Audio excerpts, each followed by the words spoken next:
Well, hello there, everybody. I hope you're having a wonderful, wonderful day. It is me, the Pirate King. I gotta fix some stuff because apparently I didn't look at everything before I started streaming. How is everybody doing? I hope y'all are having a great week. It is Friday night, so that means we're here for PieRat TV, everybody's favorite history and political show on Mixer. Right? Am I right? It's my favorite. That's all that matters, right? Anyways, thank you for the host. Booty is mine. Ducky, thank you for the host earlier. Your booty is mine. So today we're going to be talking about the Electoral College. Yep, I'm taking you all to school.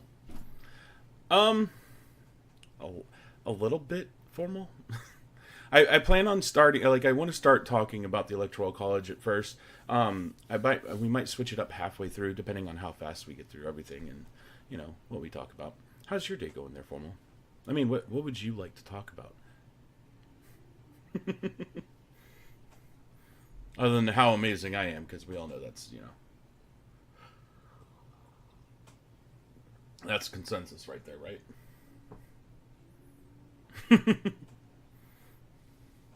I mean, that's on topic all the time. Yeah, no, it depends on what we go through and whether we do like a topic change later. Enjoy your food. Enjoy your food. Chaos, yep, it can. It will. It totally will. I think you're mistaken, ma'am. I think you're mistaken. Oh, this water's pretty good. Anyways, so I don't know if any of y'all have paid attention to the news lately. Nevada just approved, their Senate just approved to switch the way their electoral college is voted on to vote based off the national popular vote. So I have my own reservation. Yes, they are the 15th state or district to do so, Hazardous. So basically, all of their electoral college votes will go to whoever wins the popular vote. Yep. We're going to discuss why that is a hugely misguided idea. So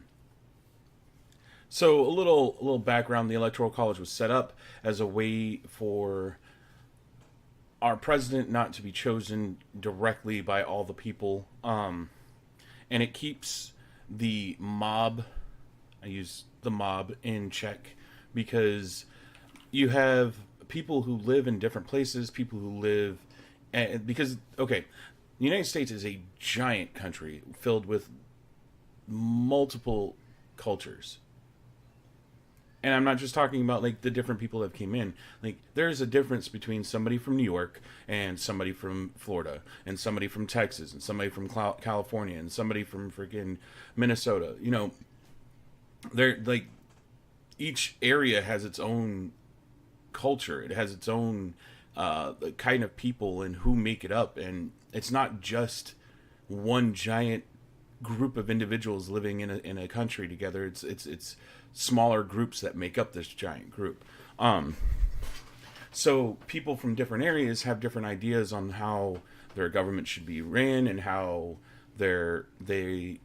which candidate fits them better. That's why we have a House of Representatives and a Senate for our legislation branch. The House of Representatives, they are supposed to represent directly the people from their district, while the senators are supposed to represent the state's needs and wants. Your president is supposed to be the guy kind of keeping everything together and, the leader of it all, but he's not,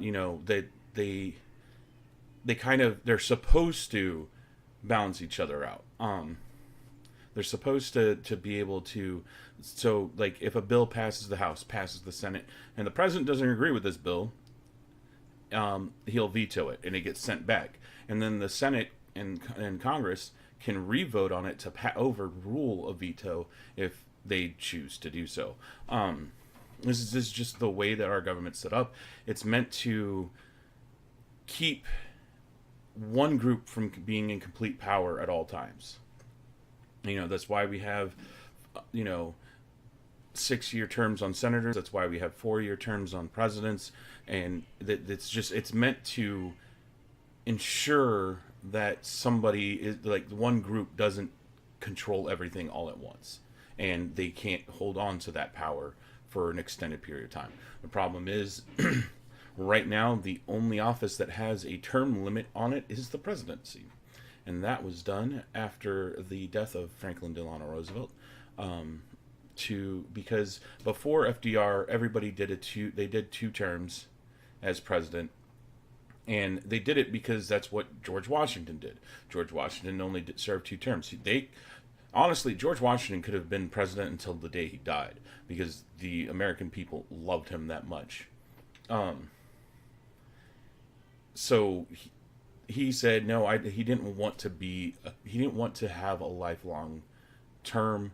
He thought that went against everything that they tried to push for with the revolution. So he was like, after my 2nd term, I'm done. I'm going to go retire, live on my plantation down in Virginia, and just, ignore the rest of you. Hello, Laggy. How are you doing? So every president after that had just been like, okay, well, 2 terms. One, they'll serve 1 or 2 terms max, and then they're gone. And then they go off and live off the stipends of their presidential retirement plans, which are pretty freaking nice. I'm doing good, Laggy. I'm doing real good. And so when FDR became president, because of everything that was going on in this country and because of his high approval rating, he continued to run again and again. In fact, actually, Teddy Roosevelt could have been the first president to do more than 2 terms, but he got stuck against somebody that, had very similar ideas to him. So after FDR died, then which amendment was it? The 13th Amendment, I think it is, was passed. I'm looking that up right now. I'm trying to remember which amendment it is. Nope, not 13th. I lied. 13th is the wrong one.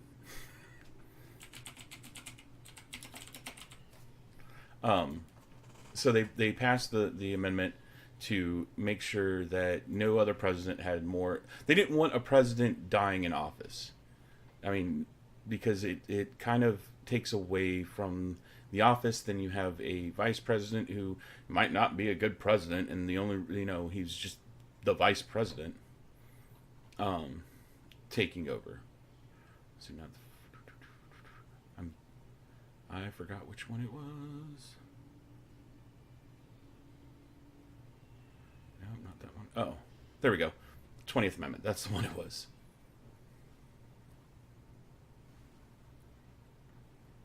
Well, yeah, that is why the vice president is almost important, because he takes over, and we've had... I'm trying to think of how many presidents we've had die in office. I mean, we know the ones like JFK and Abraham Lincoln and FDR.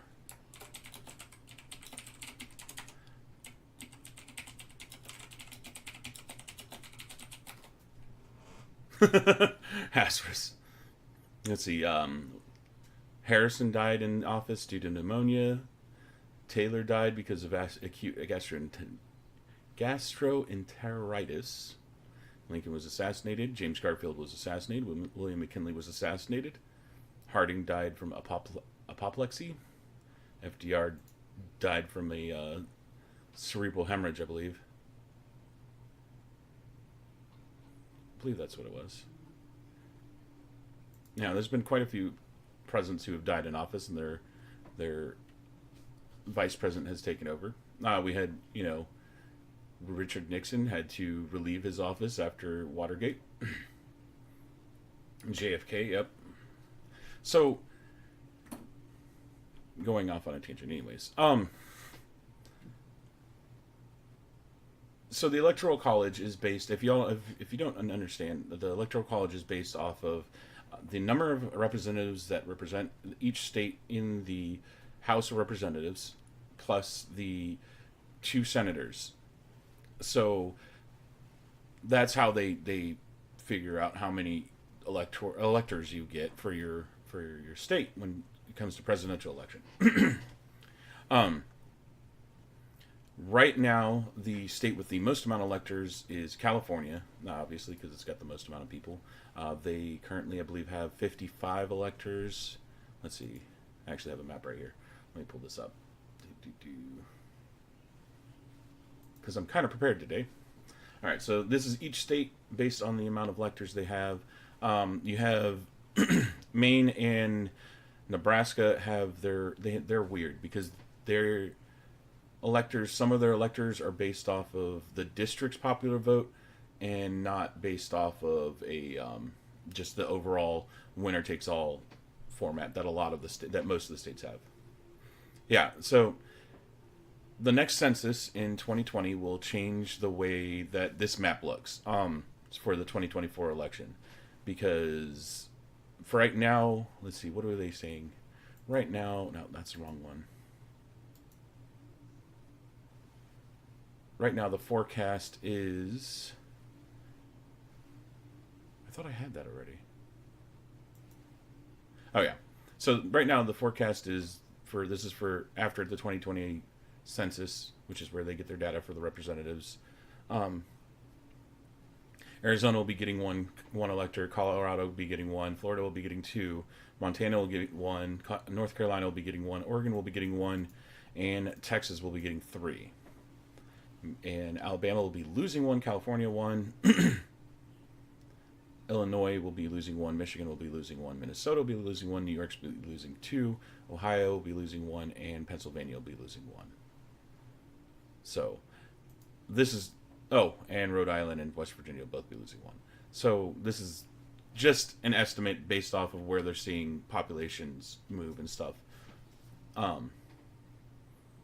This is because they redistrict after every census, which is done every 10 years.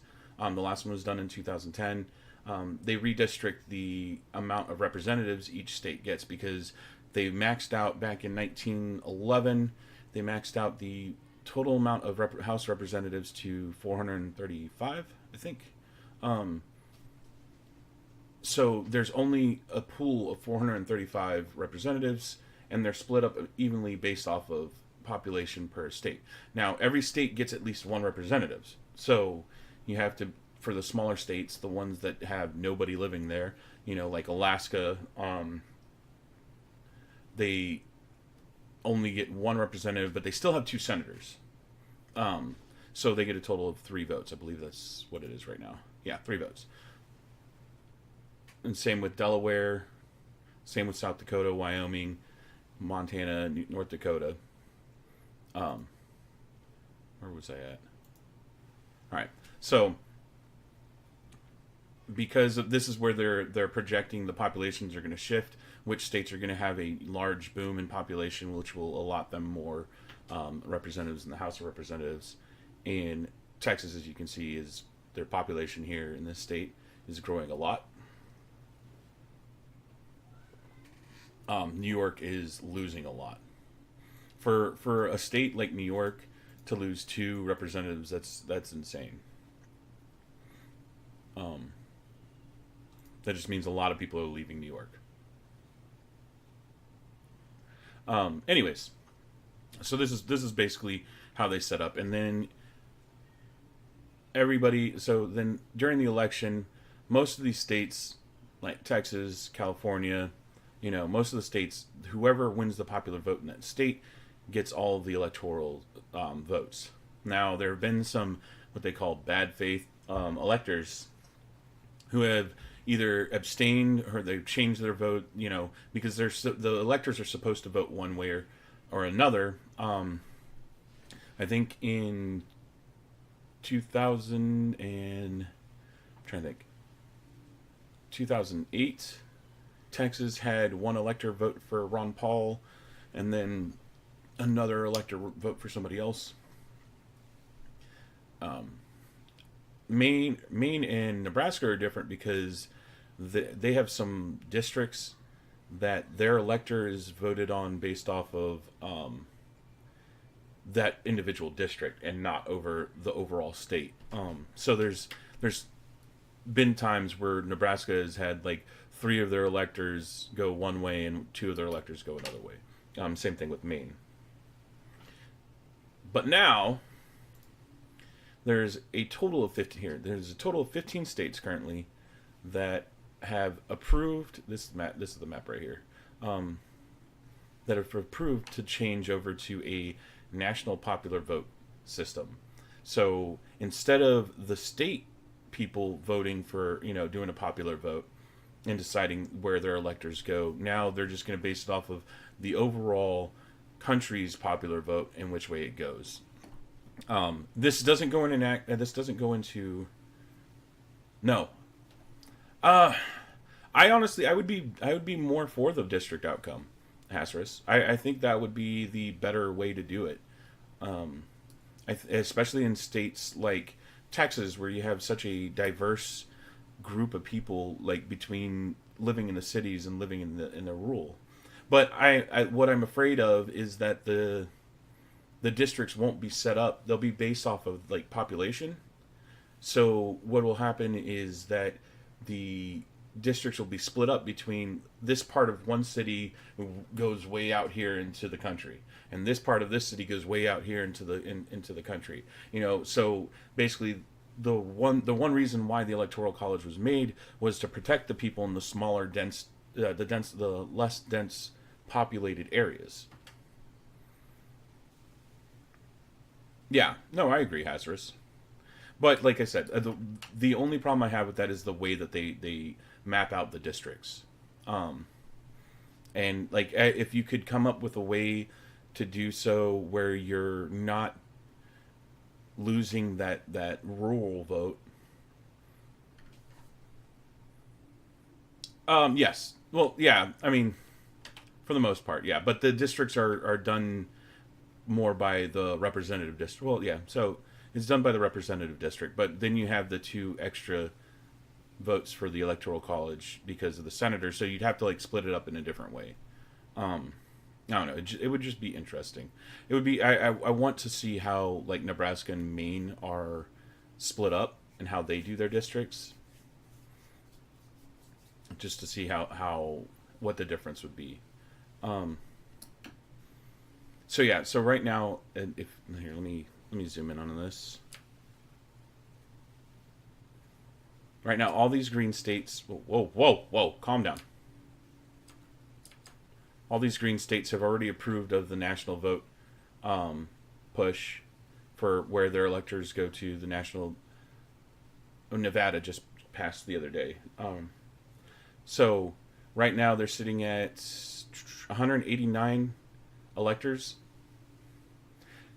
I don't even know why Georgia's doing it. Georgia's a mess. That whole state is a mess right now. That's your state, Hasris. Hawaii's on there with their 4 elector votes. So their plan is the writing in these bills have been stated that until they get over 270 electors in this system, that this won't go into enactment. So unless these yellow states like Georgia, South Carolina, North Carolina, Oregon, and like these states, unless these yellow states say okay, this is how we're going to do it, other than Nevada already did it,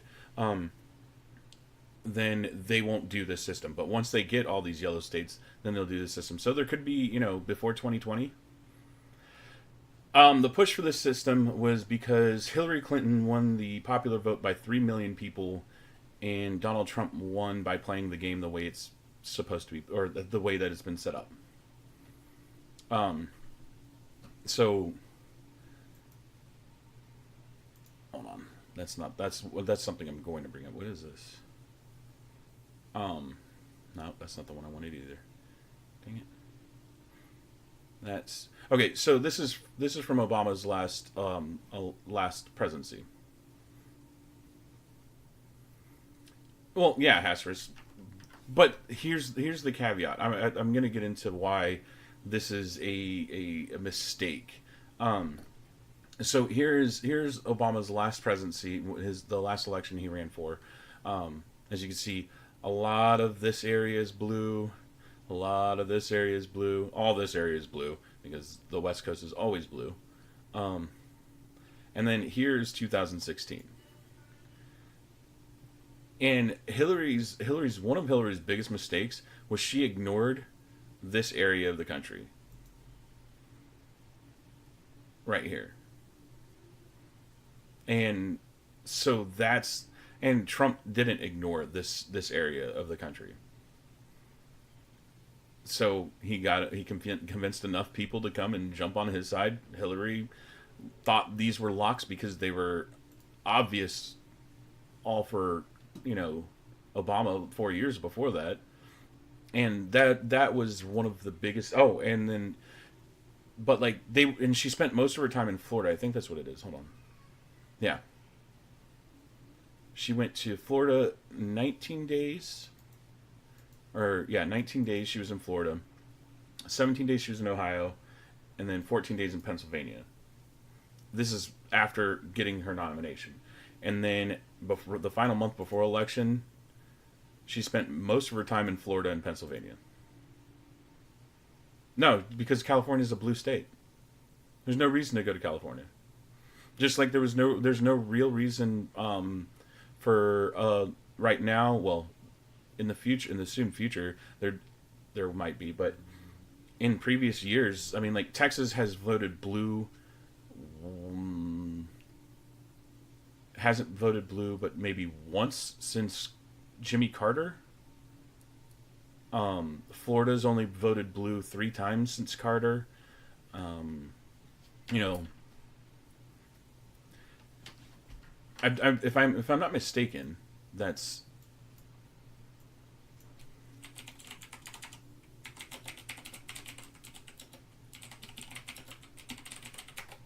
Let's see. There's always images. That's not what I wanted.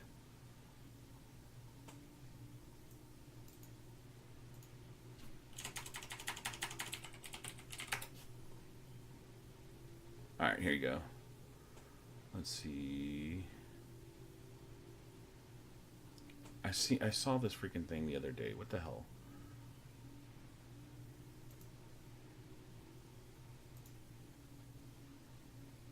I'll just go to 270 to win. 270 to win is a really interesting site I like to use.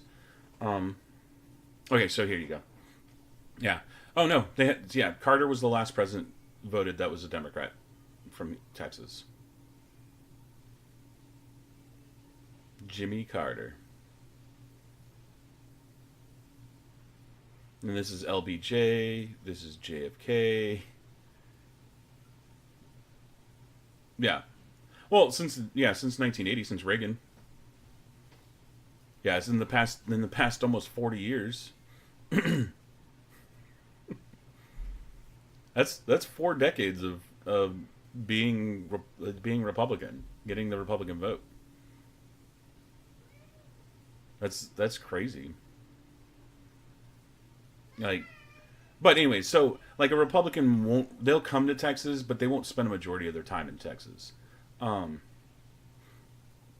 they they'll go to California maybe once, but so they'll go to California, but California hasn't voted red since forever, so there's not a real big reason to go to California.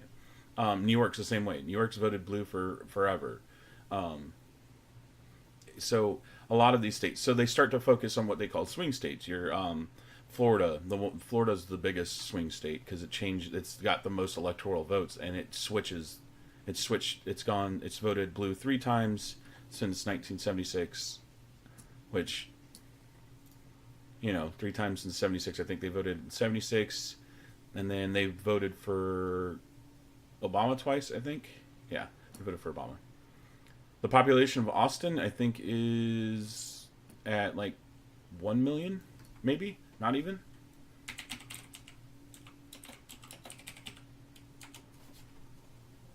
But like that's Hashras, most densely populated. Yeah, they're just under 1 million. most densely populated areas like Houston, Dallas, San Antonio, New York City, most densely populated areas are heavily blue. Um, that's why you see a lot of blue mayors or Democratic mayors in the big cities, because the people of the city are more liberal than people in the country usually. I mean, Houston's a really interesting place because there's so much there's so much mixture here. I think, let's see.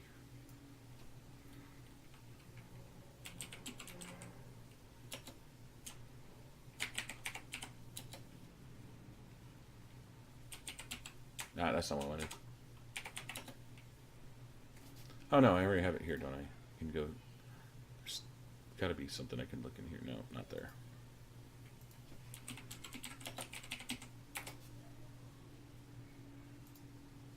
I don't like Wikipedia. Get out of here.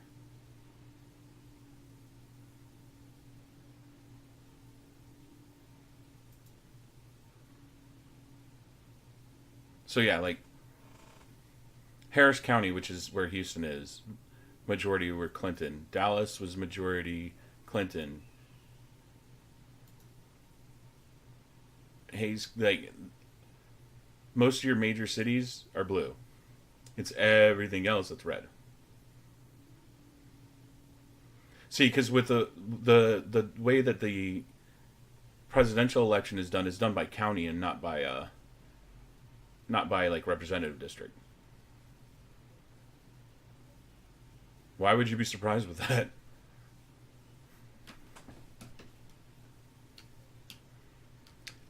Texas's southern border is heavily Hispanic, and Hispanics tend to vote. And because with Trump, Trump was seen as the bad the anti-immigrant, not so. But like yeah, so this is how Texas fared out, and this was Houston's always Harris County always votes mostly blue. I don't remember the last time they voted red.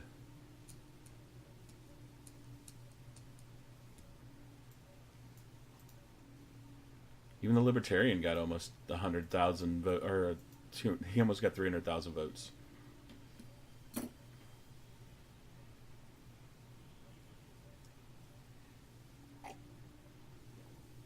So, yeah. Anyways, so here's the biggest issue. Those voting numbers, yeah, only maybe 9 million, maybe 9 or 8 million people voted in the state of Texas, and during that election.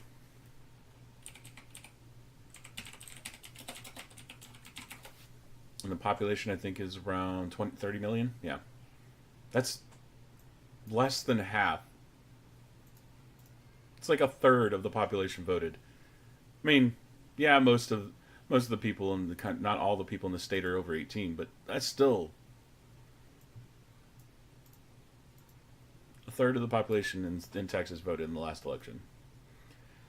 So, okay, so why do I think that this and the move to a more national popularity vote for these states, who in 2016 voted this way? I mean, you're talking about, let's see. Oh, here we go. This is a map for the 2020 preview. Oh no, it took away all the data I put on there. Oh. Oh no, it didn't. No, it did. It did, didn't it? Freaking dead. Dang it. Anyways, so this is the current. Not this isn't the current one. This is the current forecast for the 2020 election. Yeah, either way. I mean, so there's eight right now, as they think, there's 87 elector votes up for grabs. But honestly, with this setup, if freaking Trump wins Florida, Pennsylvania, and Wisconsin, that's it. Yeah, they're saying that they lean red, which is interesting. Um, so yeah, if Trump wins these three states, that's all he has to do. He could win. The problem is if he gets a if this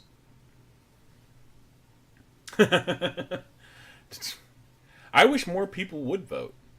I think more people should vote. But I understand like if I understand people not wanting to vote. I do. And a lot of the problem with Clinton's campaign was that she was expecting the amount of voters that Barack Obama got to come out, and they didn't. That's why Florida went from blue to red. No, I'm gonna say it like this. I don't want anybody to look into this the wrong way. Barack Obama was the very first president of color. When he was first running, a lot of people wanted that. They wanted to be a part of the. I voted for the very first black president. So they came out to the polls in 2010. You had the highest amount of the highest amount of voters in history come out to vote. And 2012 wasn't much different. You had people that had never voted in their life show up to the polls and vote. So they did, and they voted, and they voted for Barack, and Barack won twice. He did it by winning the Electoral College, just like every president before him. Oh no, did it break? Or is it my side that's breaking? I'm dropping frames like crazy. Um,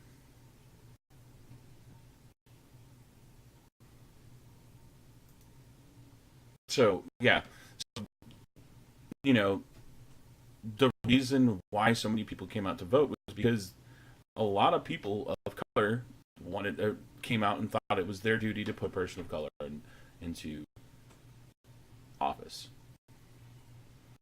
A lot of non-white people, that's a better way of saying it, non-white people came out and voted. So it's I think Hillary went about it the wrong way, along with whatever else was going on between the press and everything like that. The bad press she was getting, all the other stuff that was going on during the campaign, and the fact that she played right into Donald Trump's hands was the reason why she lost. So, but anyways, so the problem I have with this is that if you look at these states, you look if with California, hold on, where's the one I wanted? This is the one I wanted.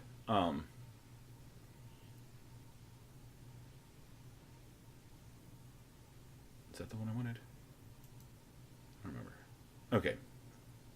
So if this goes through before 2020 and this changes, you're now having California, Nevada, Oregon, Washington, Arizona, New Mexico, and Colorado. No, that was that run. Kansas, Minnesota, Wisconsin, Illinois, the entire Northeast. Oops, that's not the one I wanted. The hell.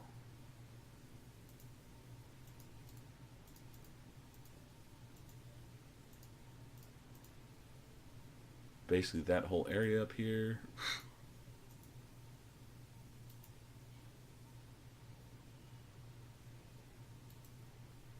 North Carolina, Georgia.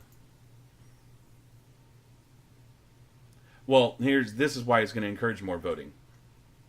Because right now in California, places like Washington, New York, a lot of Republicans don't vote.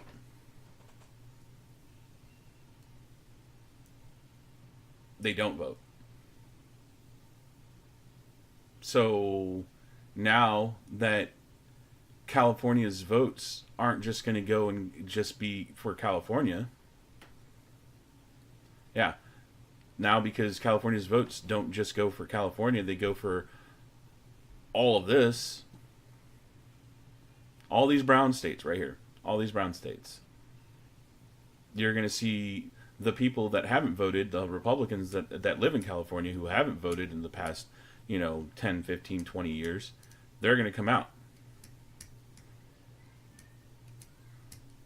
Florida being blue is silly. It shouldn't be blue. Florida's a definite swing state. Now, these states I'd be okay with the blue. And these states right here are majority red states, so.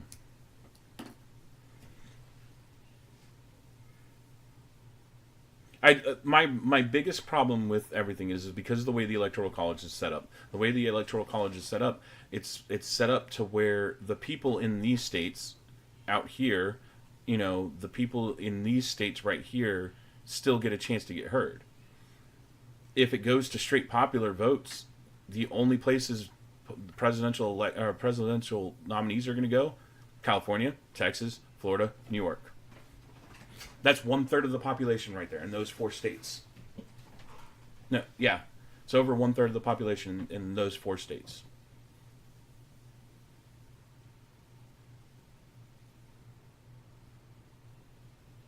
You throw Pennsylvania in there because I think what is it? California has like 15% of the entire population in the country. Texas is at like 10. Florida and New York are at 3 each. Pennsylvania is another 3%, or like they're like 2.5%. Like your entire population lives in 4 different states almost. Everybody else is pointless. There's no reason for them to go anywhere. So you're going to have states like Texas, California, Florida, New York, and Pennsylvania choosing your damn president.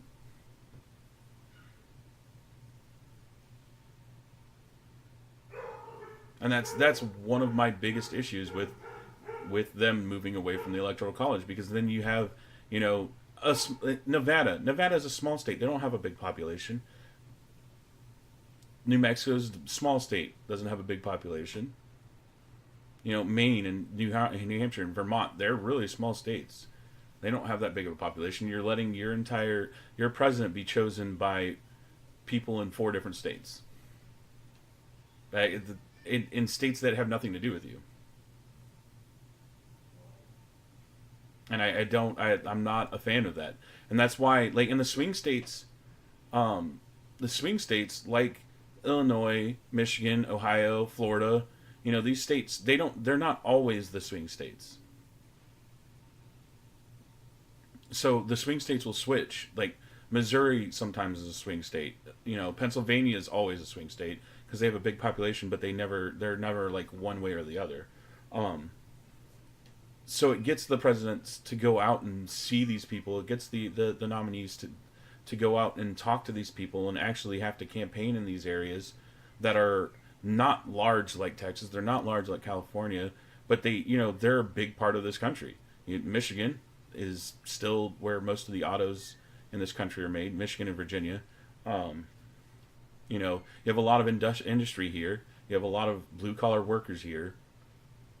You got farmers, ranchers, and stuff like that. They don't care what's going on in California and LA. LA doesn't care about them.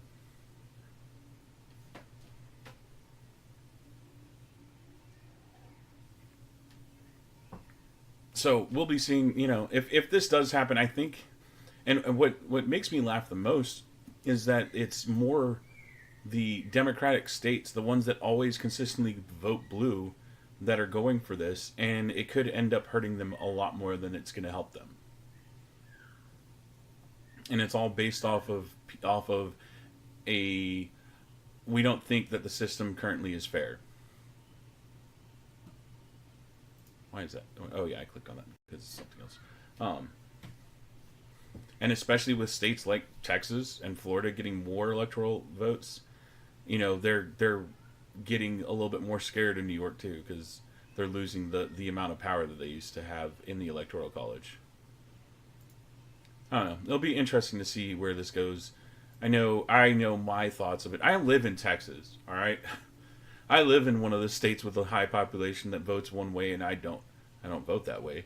but I live in Texas. I vote all the time. I think the turnout will change. I think the voter turnout will change heavy one way. Hasris. That's just my personal feelings. I think it will change heavy one way, and I don't think it's the way that everybody thinks it will go. Well, people like me, I think we have the same ideas that it's going to go heavily into a Republican favor for this than against it.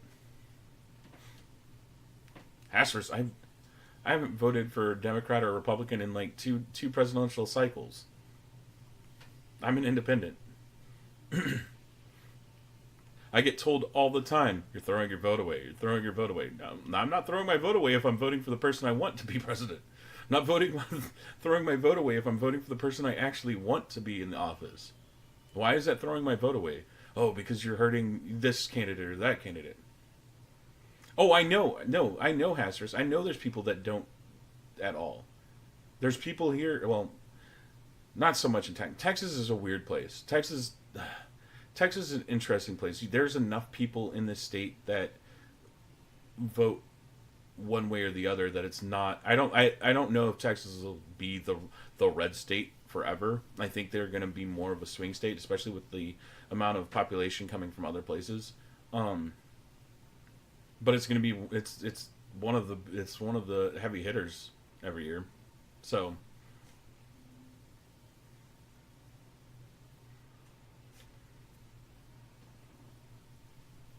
I think it's our responsibility as citizens of this country to actually vote. But I'm not for forcing people to vote either. If you don't believe in the system, if you don't believe in voting, don't vote. I'm not going to force you to. Again, there's my ideals coming out that I don't want to force anybody to do things they don't want to do as long as they're not hurting somebody. And in that sense, I think that if you're not voting, you're actually hurting yourself. I don't even get mad if people don't vote and they complain about the president. That's your right. If you don't want to vote, that's whatever. Oh, this graph is really interesting. Hold on. Why did you do that?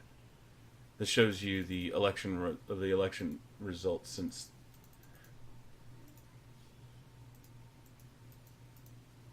No, stop it. Google Translate.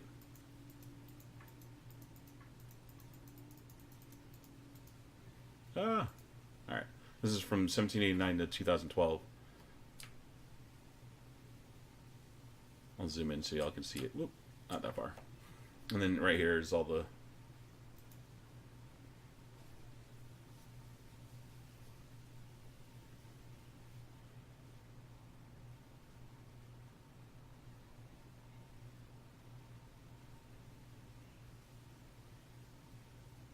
Yeah, I mean, it'd be interesting to see.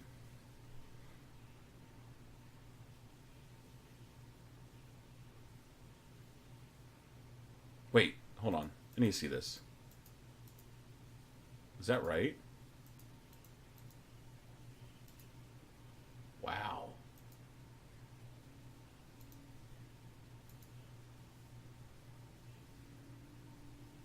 No, nothing party. That was a party way back, like in the early times of the. They don't need. No, nothing party. Oh my goodness. This right here. This cracks me up. Reagan. I think that's other than George Washington. I think Reagan was the only president. Maybe hold on. Why does it keep doing that? Why is who is this? 1964. That's JFK.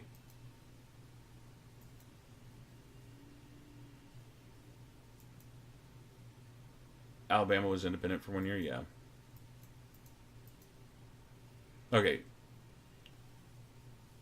Yeah, that's FDR's first election. Why? I don't even understand why Google Translate's doing that.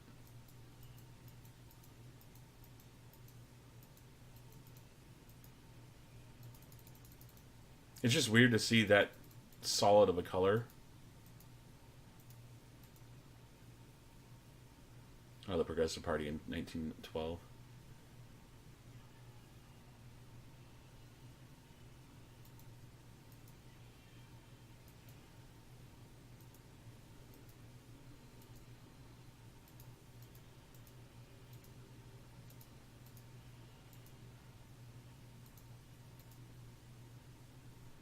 Jeez Louise.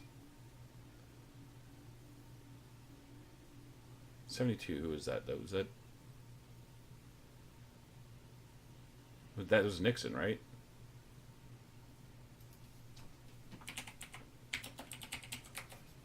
Yeah, it was Nixon. Jesus. Nixon got every state except for Massachusetts. I didn't even know that. That's crazy. I think this was Ford. Well, yeah, but that was after RFK died, right? There wasn't a Kennedy running anymore. This is this is Jimmy Carter. And this is Reagan the first term, the second term where Minnesota's the only ones that didn't vote for Reagan. Oh yeah, that I wouldn't doubt.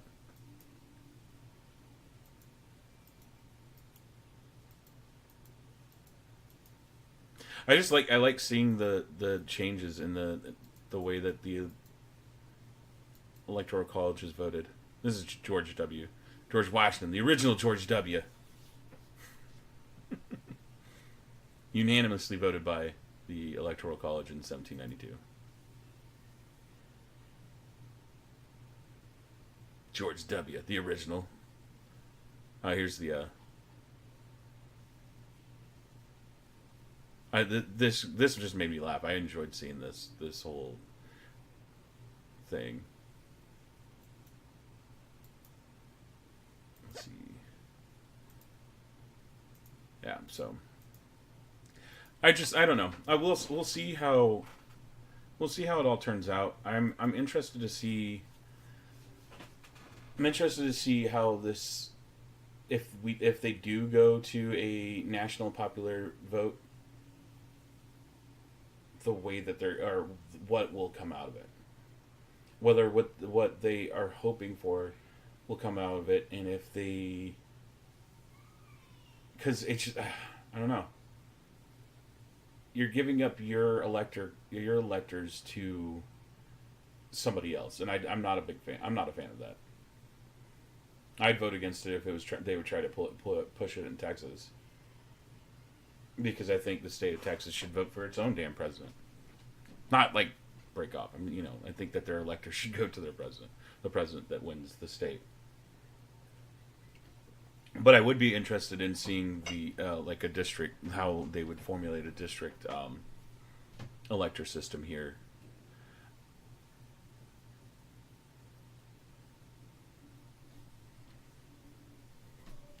Oh yeah. Let's see.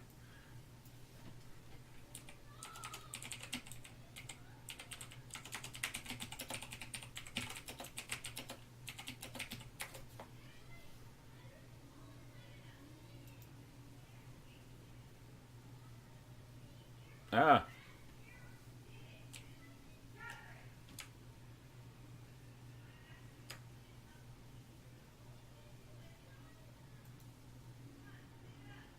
That's not what I wanted. I wanted the damn graphic. I like graphics. Let's see.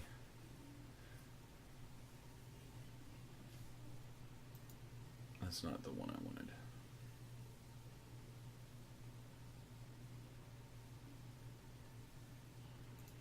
Maybe it's an info, please.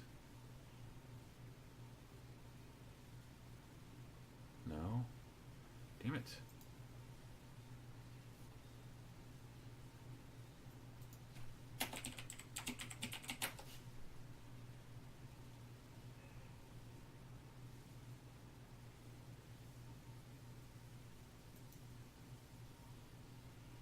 Oh, here you go.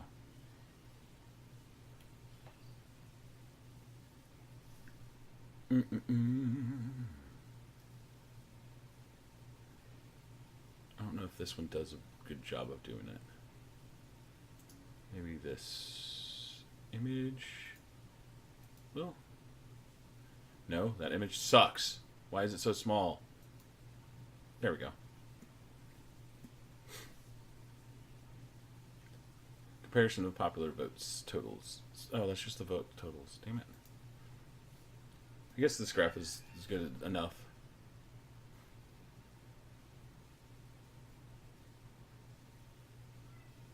Democrat or Republican? How do we want to sort this?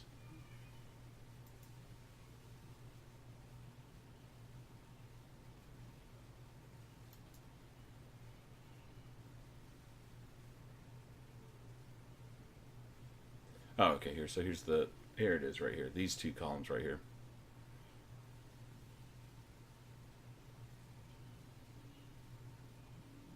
You can see the electoral college percentage compared to the popular vote percentage. Even though Reagan won almost every state in '84, he only got just barely less than 60% of the votes. Woodrow Wilson got less than half of the votes from the popular, but still won. Let's do this ascending order. John Quincy Adams actually only got 30% of the votes. Abraham Lincoln got less than 40% of the votes. Less than 40% of the votes in 1860.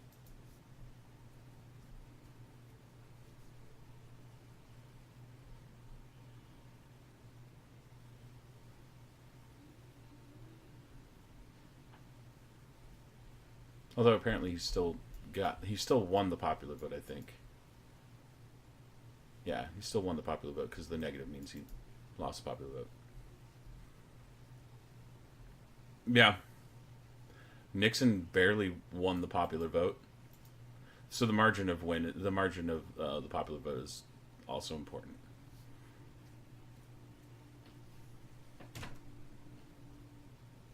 But honestly, me personally, I think Trump is going to win both this next election. I think he'll win both the popular and the economy's good. Yeah, the economy's good. I don't know the last time a president that had a good economy, who was incumbent, lost. I don't know if there was.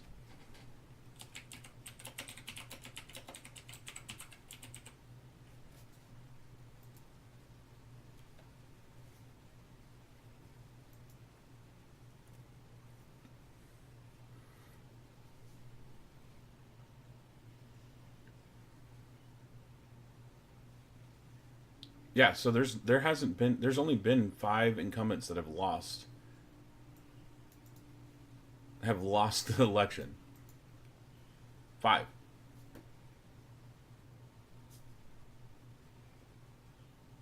And let's see, George H.W. Bush, I don't think that the economy was doing that great in '92. Jimmy Carter, nobody liked him. No, I'm not saying Jimmy Carter. Jimmy Carter was a great person. His presidency was just bleh. It was meh. Gerald Ford, obviously, because Ford was more meh than Jimmy Carter was. Herbert Hoover lost to Frank FDR, but that was after the Great Depression started, and Hoover was being blamed for the Great Depression. And Taft lost to Woodrow. No, I agree. I think, and I love what Jimmy Carter does for, Habitat for Humanity. I love what Carter does for other, for all the stuff. He's a good person. He was just a bad leader. I wouldn't even say he's a bad leader. He just was meh. I don't. And what kind of hurt him too was the what is it? When the hostages got taken in Iran. So honestly, I don't think. Oh, I wasn't even showing you all this graph. Sorry, I'm just realized that I'm an idiot. Um, so here you go. This is we can do it by Adams won the presidency with 10%. Yeah, he was meh. He wasn't bad. He was just there.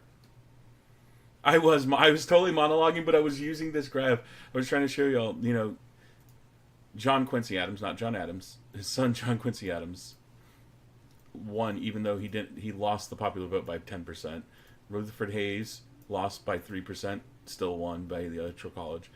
Trump lost by 2%, by almost 3 million. And I don't look at this because, I mean, the difference between 1824 population and 2016 population. Um, yeah, pop isn't as important. It's the margin of pop vote. Um, but even that, like and everybody brings up Bush, that Bush lost the popular vote. He lost by 500,000 people in a country over 300 million. Like, that's nothing. And you only had 54% of the people show up of the voting. This is the voting population. Dude, nobody went to vote. Look, this is what boggles my mind right here. In 1824, nobody voted. Less than almost a quarter of the country voted. Well, yeah, I will say 2%. 2%'s a bigger deal, but it's like that 2%. Most of these votes were in one state.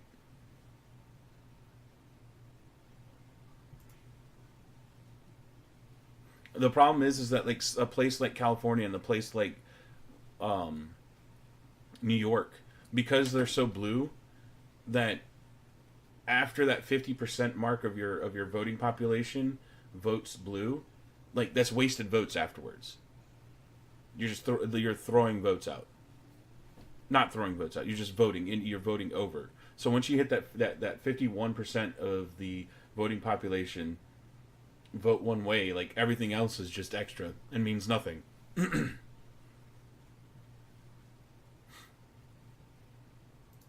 It goes the same for places like Texas. Once you hit that 51% in Texas for one way or the other, like the rest of everybody else's votes are meh. They don't mean anything.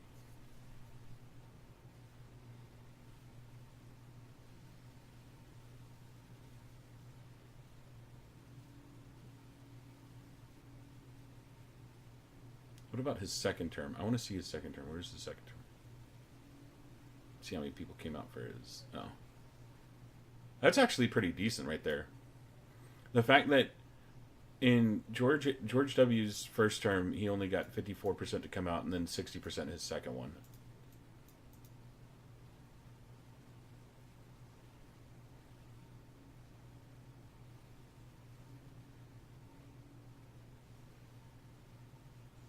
Oh, that's Grant. Never mind. We haven't seen anything. Let's see, when was the last? Kennedy was the highest recent voter turnout in 1960.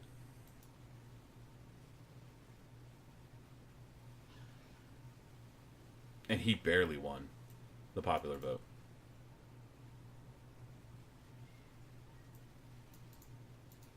Like, barely won in 1960.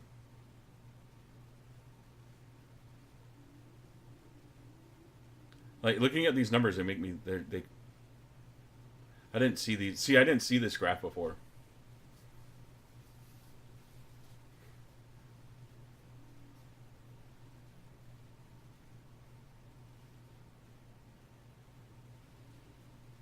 Well, yeah. It ideally yes, but the reason for the electoral college is so that the people that aren't in the big cities are also having their voices heard. because, like I said, most of the population in this country lives in big cities. They, they live in Atlanta. They live in LA. They live in Houston. They live in New York City, Chicago. And people that live in the big cities, they don't. Most of them have no idea what it's like out to live in the rural areas. And the Electoral College kind of gives you that balance. And it's the one way of keeping the mob rule from winning, because mob rule is never good. And I'll say, what was it? Hold on.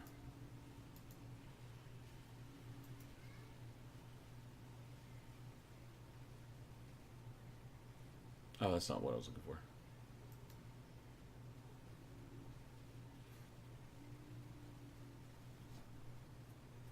Yeah, sure, Mimi.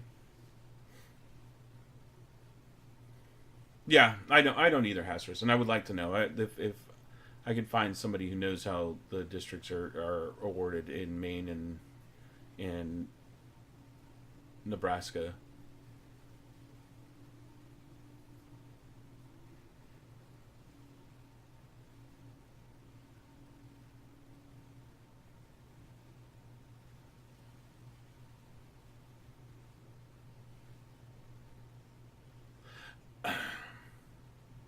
Do I? I mean, no, I don't. But that's because I don't agree with anybody. Like none. I don't agree with either of the major two parties. I hate the two-party system. I hate that there's so much focus and that they're not that a lot of more people aren't going towards the third party people. I honestly, and what makes it even worse is that you have people who would traditionally be a third party person having to run as either Republican or Democrat. No, I doubt.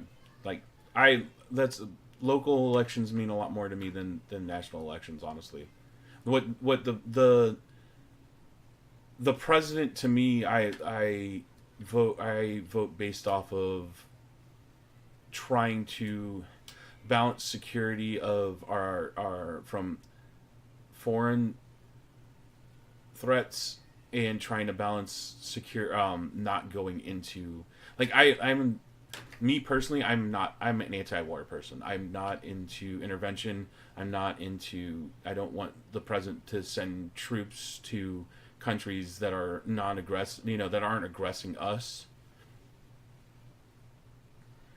Yeah. And I think, but even if I don't think that my voice is being heard, like on a large scale, I feel like if I don't go and vote, if I don't go and vote for the presidential candidate that I want to see in office, then I feel like I'd be doing myself a disservice.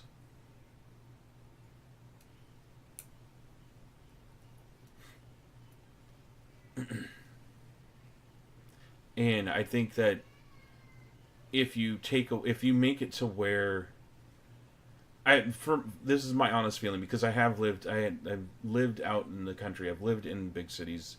Um, I think if you make it to where people from the big cities are deciding everything for the smaller areas, that's very dangerous for the smaller areas, and they tend to, because the smaller areas tend to support a lot larger areas than most people give them credit for.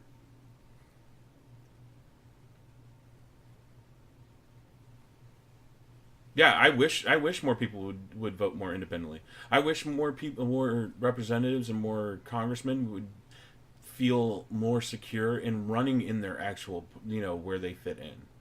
Um, you it's so strange to me to see places like the UK, Australia, New Zealand, Canada having three, four, five different parties, and it's like that's normal business. And I think so too, Hazardous. I think uncertainty is a good thing. But the problem is that we've been running on a two-party system for so long that people are legitimately afraid to run as a third party because most most voters don't look at third-party candidates. They dismiss them. The only way to change that is to change it on a local level. That's what always like. I'm gonna say this right now. I'm a big Ron Paul fan. I always found Ron Paul to be an interesting individual. I always liked his stance on war. I always liked his stance on social issues like the war on drugs. I think he's yeah, and most voters vote for the lesser of two evils, and that to me that's dumb. To me, I'd rather vote for the person I actually can stand behind, um, and I actually can say, look, I agree with most of what he's saying or she's saying. Yeah, I know Hasris. Most people were. Most people are very one side or the other of the aisle, and they'll just if they're okay. Most people are sit in the middle. Most people sit in the middle. Their political ideals are very middle of the road. But then they decide based on who to vote for, based on okay, is this the person I want or this the person I want? For me, like okay, here's a prime example. For me, when I was in the army and it was Bush's second term was coming up and the election was coming up, um, and the person running against him was John Kerry. I looked at the presidents and I looked and I said, okay, well, I looked at what Bush had done up to that point and what Kerry was promising to do. And the main deciding factor, this is the main deciding factor of the way I voted. And I voted for George W. for a second term. I voted for him because John Kerry wanted to, he wanted to take away military members' life insurance. So when I was in the life insurance policy that we had was, it went from, while I was in, it went from $250,000 if you died in service to your family or to whoever was your beneficiary to $500,000. So it's not, it wasn't a small amount. It was a decent amount of cash. And when I signed up and I was like, okay, as long as my, my parents or future wife, this is what I was thinking, future wife, got that much money, I had no problem with it, and when they bumped it up to $500,000, I was really excited. I was really excited, but I was like, this. No, I wasn't really excited, but I was just like, I was happy that if I had died while I was in service, my parents would get enough money to bury me and to buy a piece of property and do something with it, or donate it to an organization or something like that. So this is what I was thinking as what year was that? 2004. I was 30. No, I was 20, 21. I was turning 21. So I was just, this is my thought process at the time. So Kerry wanted to get rid of that. He wanted to get rid of that system of where if a soldier died in combat, then or died while he was in the service, or died in the service, that their beneficiary would get a $250,000 or $500,000, whatever it was at the time, and they would be given 1 year's 1 year's salary and like funeral costs.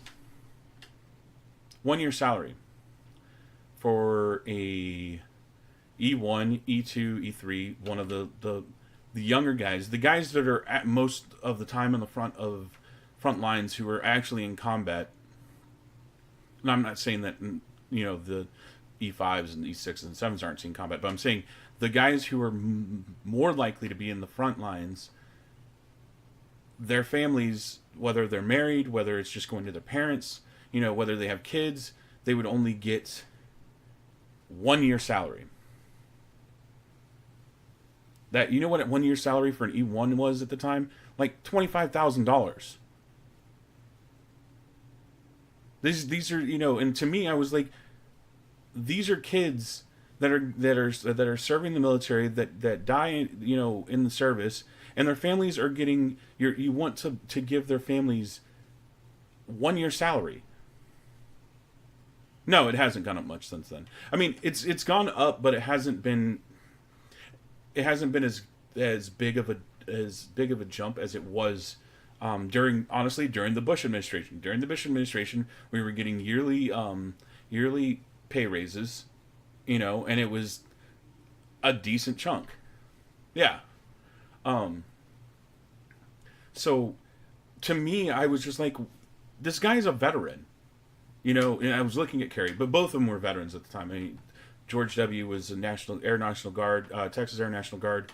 Kerry served in Vietnam, and I sat there and I was like, why would I vote for Kerry? If I'm in the service right now, if I die on his plans, my parents get crap. They get shat on. Why would I vote for this guy? You know, um, why wouldn't I vote for this other guy got us into two wars, but at least while I'm here, if I die, my parents get taken care of, you know, like that's how I made my choice on who to vote for in 2004. And I would never go back and change my vote because I looked at the actual issues of these two individuals. Yeah, I would. My friends and family were, going over to Iraq and Afghanistan. Yeah, but I knew if I died, at least my family was getting taken care of with this guy. And it might be short-sighted, it might be super selfish that I wasn't, willing to sacrifice my, what I got out of it, but that's how you take, that's how you vote. That's how you should vote. You should vote based off of your personal ideals. Yeah. No, he did. He did, Dallas. And that's why I voted. And I know that's how people vote, but a lot of people don't. Oh, I feel like I'm more since that time. I'm more in. I go more in depth into everybody's stances. I go into more. Me personally, I go in more into depth on what their full on vision is compared to just focusing on one thing. And a lot of people will just focus on one item. They'll just focus on that one thing. And yeah, I might have been so focused on that one thing, but to me, that one thing was a lot more important because I had family members, I had myself, I had friends that would all be affected by it.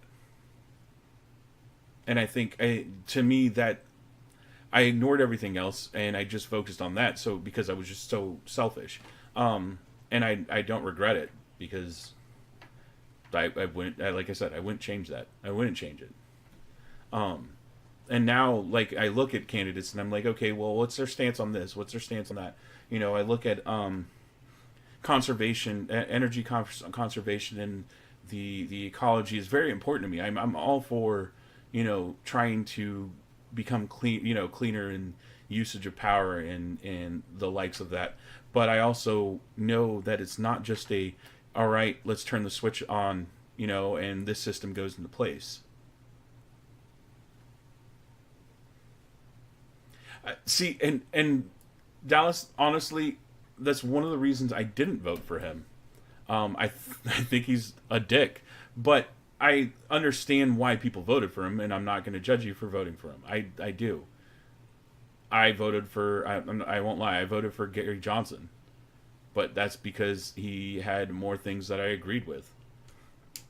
And a lot of things have been coming to light recently that a lot more people are seeing the things that I've been for, and they're trying to push those now. And I'm just like, why haven't we been doing this the whole damn time? Y'all guys are late to the party.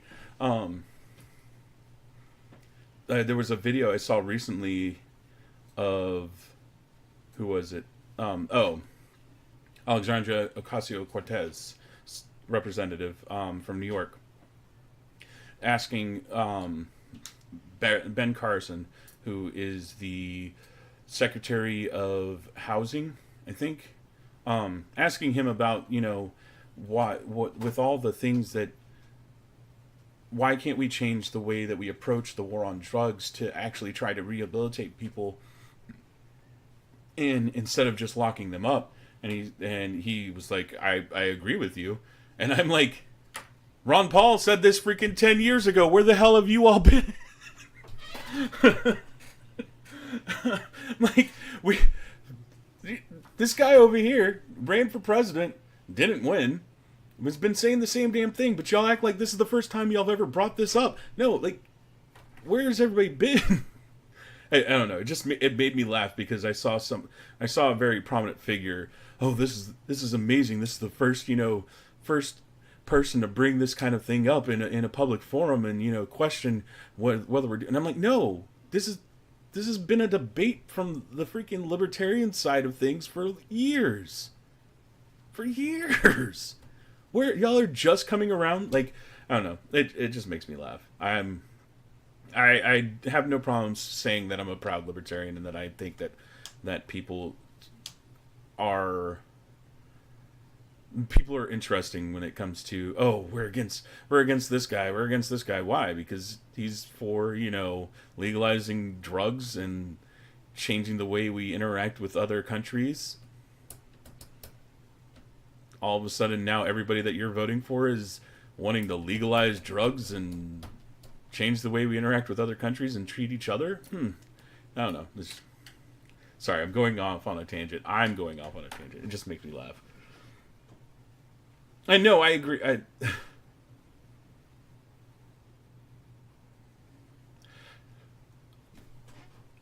Avenge, that's changing soon in your state. That is changing soon in your state. Because I keep up with shit like this. And I am all for changing the way that we treat people.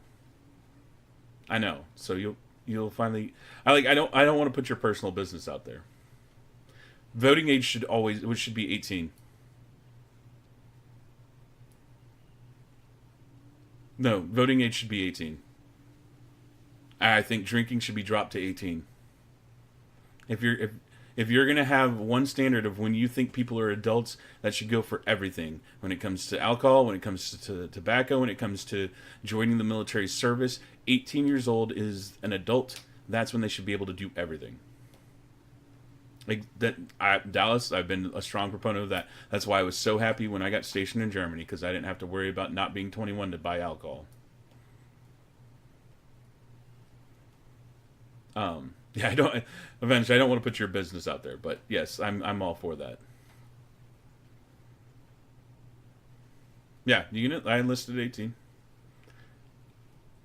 Joined the United States Army and went over there. And I think that's what has also, like, I've found it interesting to talk to younger people about politics and talk about, like, their views on politics, because not to say I know everything and that everything I say is right, because it's not everything I say is correct. Not everything I know, or I don't know everything. I don't know anything, and I won't claim to say I know everything. But life experiences have shown me things and insights into other places and people and stuff like that. Well, that's good. I'm glad to hear that, Avenged. Yeah. And I'm always for different points of view. And that's why I'm not going to criticize Dallas for voting for Trump, because even though I didn't vote for him, and I won't vote for him again, because it just, there's a lot of the stuff he's been doing internationally lately has been really irritating to me. I'm not going to criticize him. Hurry up, you better take a guess. Think of it smarts. Just like I don't make fun of people who voted for Clinton. I think that they were suckered into it. But because I've never been a Clinton fan. Never. In my entire life. Never been a Clinton fan. I thought that they could have really changed the way everything went. Thanks, Ducks. Would have I voted for Bernie? No. Mostly because I don't like his social plans. Mostly because I didn't like his social plans, because he's changed a lot of it, and now he's gone weird on one way. And like we talked about this a couple weeks ago, that Bernie was for letting felons in prison, people that are actually in prison, being able to vote. Me personally, when it comes to felons, I I'm okay with them after they've done their time being able to vote. After they've paid their debt to society for the crimes that they've committed, they should be able to vote again. Yeah, but Bernie was pushing while they're in jail, they should be able to vote. And you're in prison. You're doing, even though I think we need serious prison reform, you're in prison. You committed a crime. Part of the punishment is losing your rights. Yeah. I think you should be treated like a decent human being while you're in, but I don't think that you should be able to demand that you get your right to vote, that you get, your right to freedom, because you lost that when you committed a crime. I'm sorry. I say the same thing about myself. If I committed a harsh felony, like, I did the crime, put me in jail. I'll probably end up getting stabbed or something, but life goes on.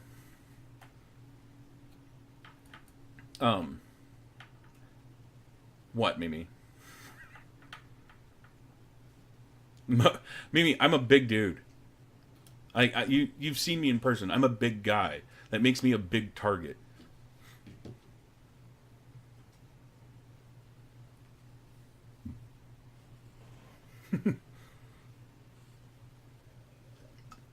Yeah, eventually life goes on. You do your time. Yeah, it sucks. Either you use it as a learning experience and become a better person out of it, and then go through the shithole of trying to get a job and all that stuff when you get out of prison.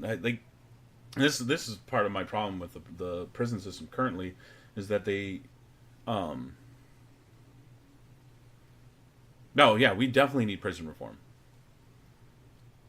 We definitely need prison reform. We need the way that we treat our and I'm not for, it's hard to say, because like part of me, that human part of me that animalistic part of me wants, certain criminals to be treated extremely poorly, and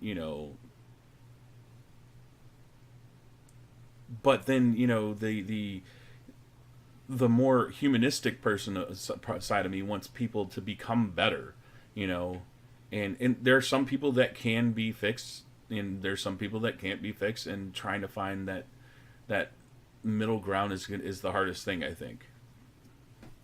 Oh yeah, our justice system needs reform, because all it takes is a lot of money, and you can get out of almost any crime.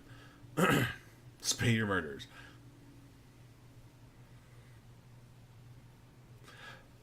I don't see. Okay, Dallas. Here's my thing, though. Um, I'm all for decriminalizing the use of illegal drugs. I have a hard time getting behind, but this goes for any kind of thing. But it's just like, I don't know. It's hard. No, I agree though that rapists should freaking be on.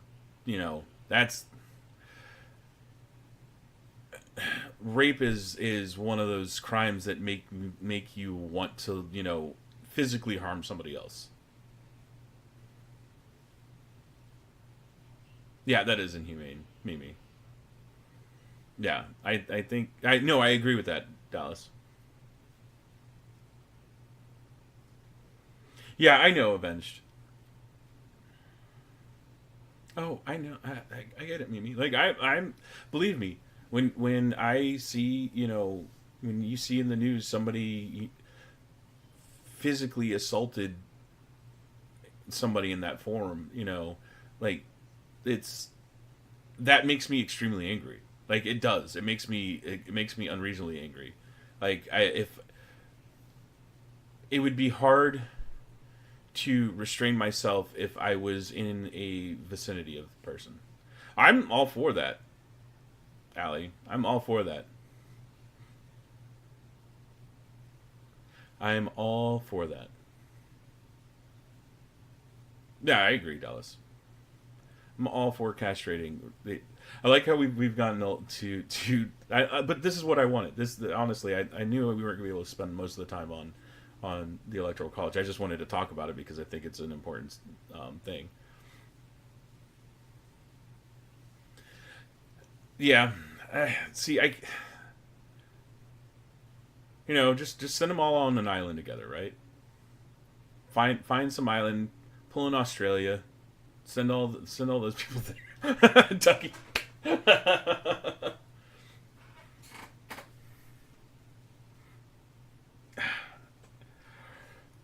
Like I said, it's a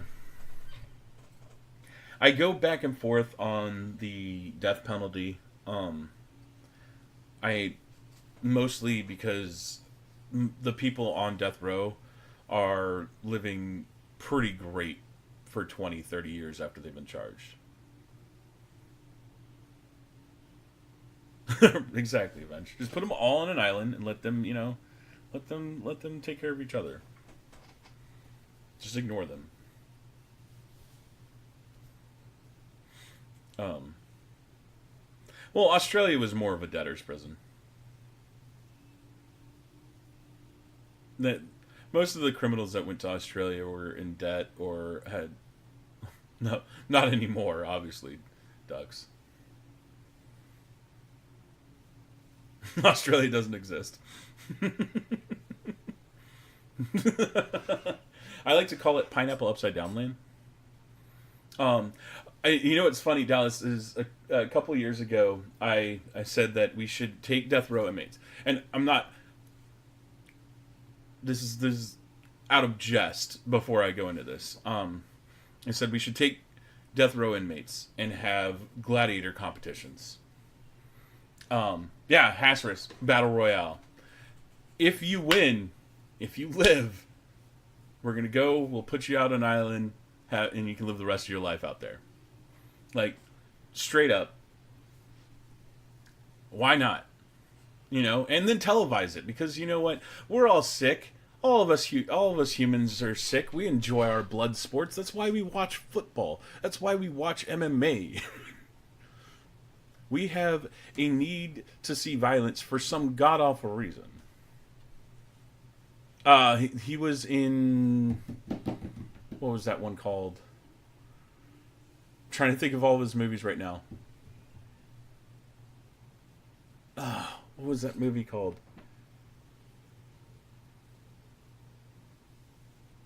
Um,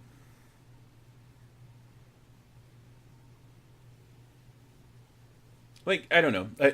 There wasn't there a guy recently that was trying to set up a battle royale island. I'm gonna look this up right now because I think there was.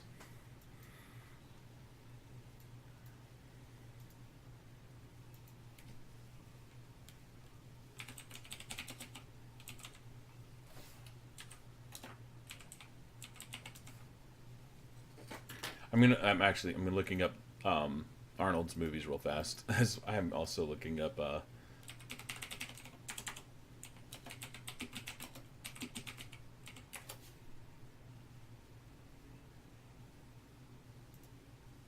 Oh yeah, it's being played on an island. Because as soon The Running Man. That's the movie you're thinking of. Running Man.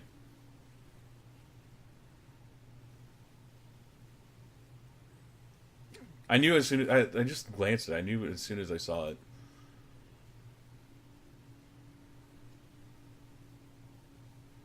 I'm all for this. Let's go. Although I don't like the. I'd watch this. Can we watch this? Go down and live.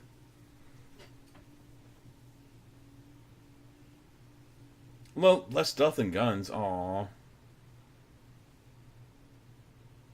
Never mind. I'm not down for it. I want to like.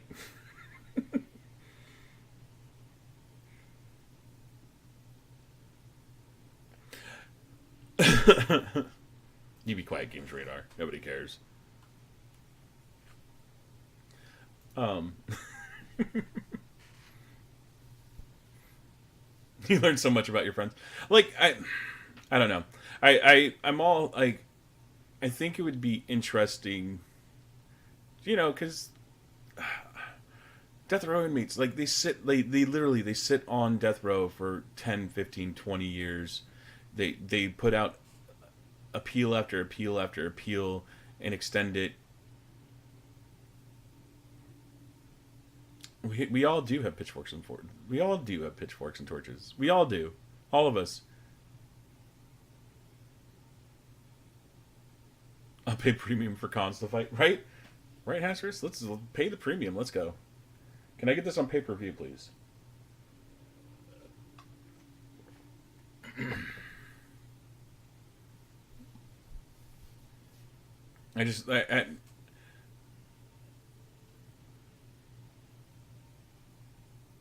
Oh, yeah.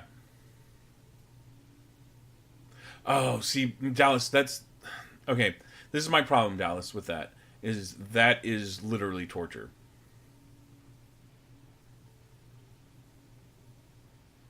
I know, but that's literally torture. And I think that... I don't know. I'm weird when it comes to it. I'd be more for letting them have a battle to the death than I would for them to sit in solitary for the rest of their lives. It's like, oh man.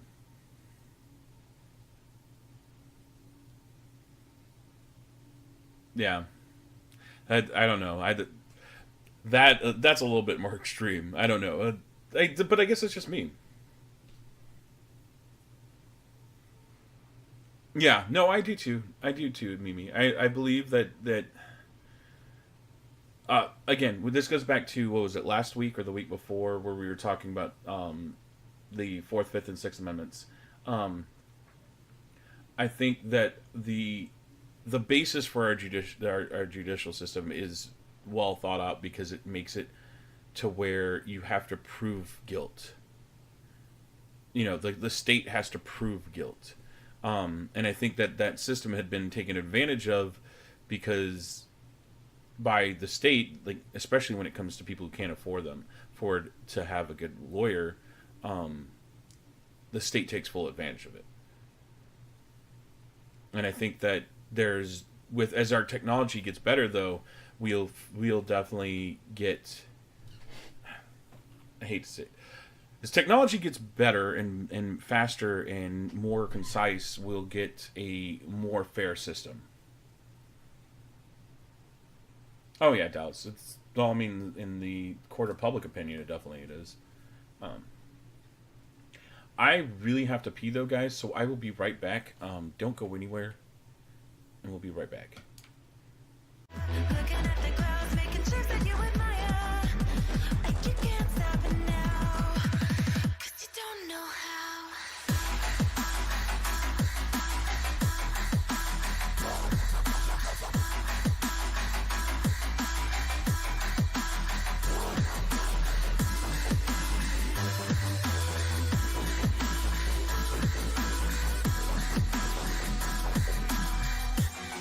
You can't stop it now.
Sorry, somebody made cookies, so I had to have one. But thanks, guys, for hanging out with me tonight as we delve off the deep end. Mm-hmm. Chocolate chip cookies.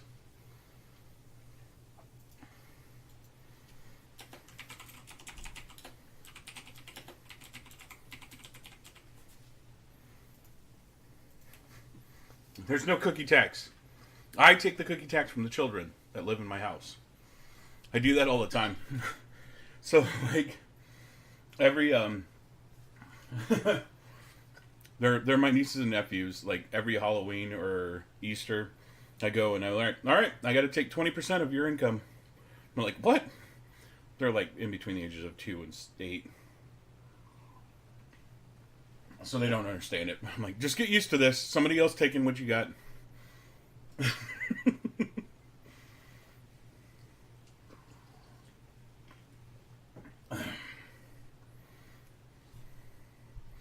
Got a decent bonus. I'm taking it. We're taking. All right. Oh, you got an extra Reese's peanut butter cup. Thank you for that. Ouch. That sucks, Dallas. What was I gonna say? Like I said, I don't know the answers to everything. I know what I believe, and this is why this is an opinion show and not a news show. Like, I bring up news stuff. I bring up stuff that happens in the news, but I want to talk about, like, my opinion and get y'all's opinion and, have a good discussion about it. I'm tired of seeing, especially like on places on Twitter. If you want to talk politics, do not go to Twitter. That place is a cesspool of hate. Like, legit hate. And it's sad because I get stuck on Twitter trying to have discussions with people, and then, they don't want to have those discussions. They just want to believe what they believe and not talk with people and try to figure out, what people's actual opinions are on things. And it's ridiculous. And I think we right now, especially on the social media platforms, I honestly, like, I like this. I like this format. I like being able to talk with you guys. I like being able to hear y'all's opinions on things. I like to, discuss with you guys. And some of you agree with me, some of you don't, and I'm okay with it. And I'm not going to hate on you for it. Yeah, I agree. I think that's the best way to have discussions is in person. Um, like what was it the other day? I came up. For me, there's a thing I like to call social McCarthyism. Um, so McCarthyism, if y'all don't know, I'm sure a lot of you do. McCarthyism was during the early days of the Cold War. An asshole named McCarthy, and I'm going to call him an asshole because he went on a witch hunt to find all the communists and out them and blacklist them from everything. Um, no, he was a giant dick, and like, as much as I don't agree with communist ideals, I don't think that's the appropriate way to go about things. I don't think that attacking somebody and trying to ruin their lives based on their beliefs is the right way to approach anything. Um, and I'm not saying that we can compromise on everything, because I think there's certain things that we shouldn't compromise on. Um, like, I will never compromise that I think that the Patriot Act should be repealed.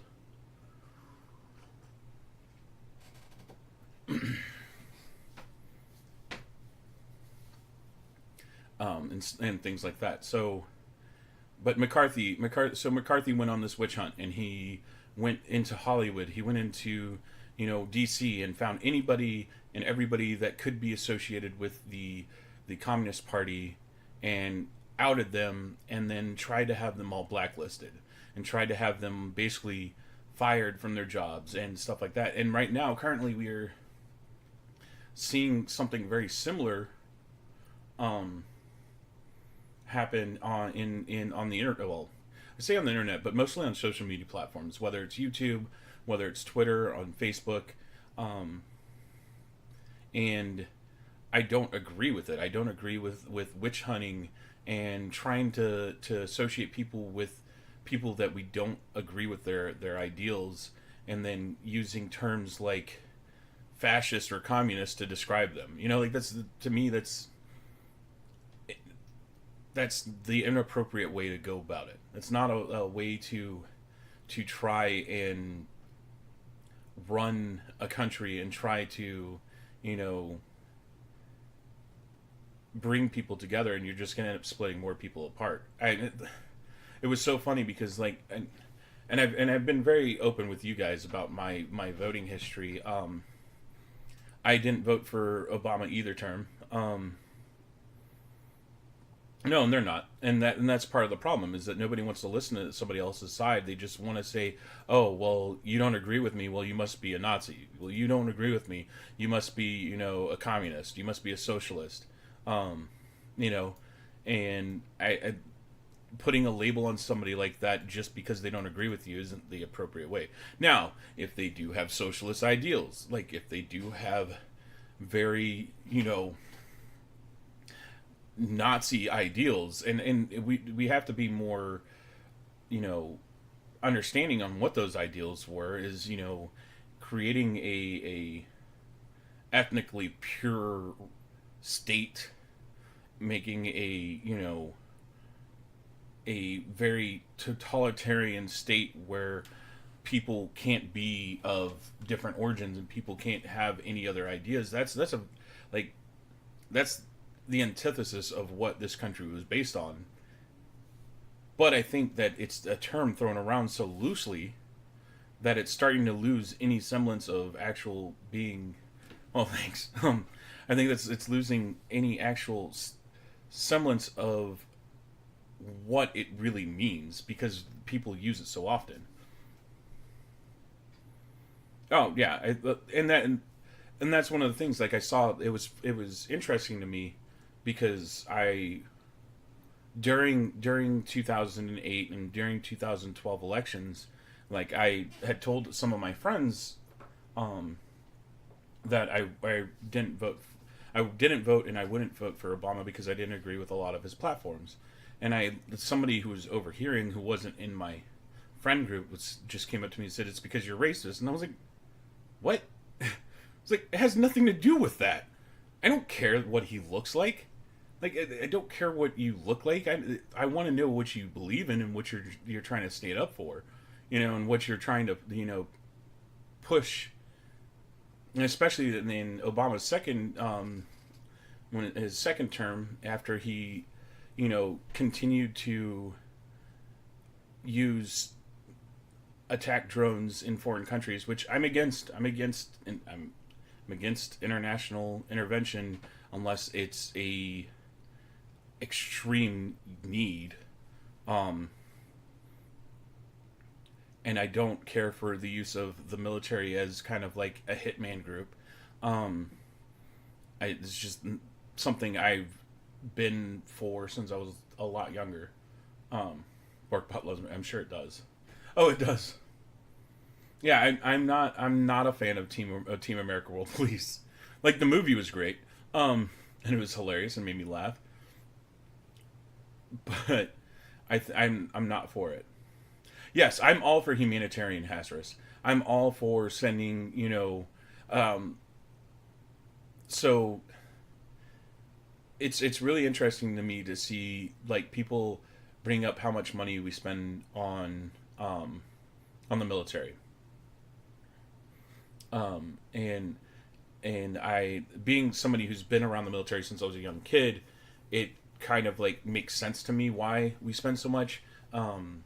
We send troops for humanitarian needs, to help, you know, distribute food and healthcare all over the world. We do, and it's one of the biggest things that our military does that nobody knows about, nobody talks about, nobody discusses how much, like, the U.S. military benefits the world by doing stuff like that. I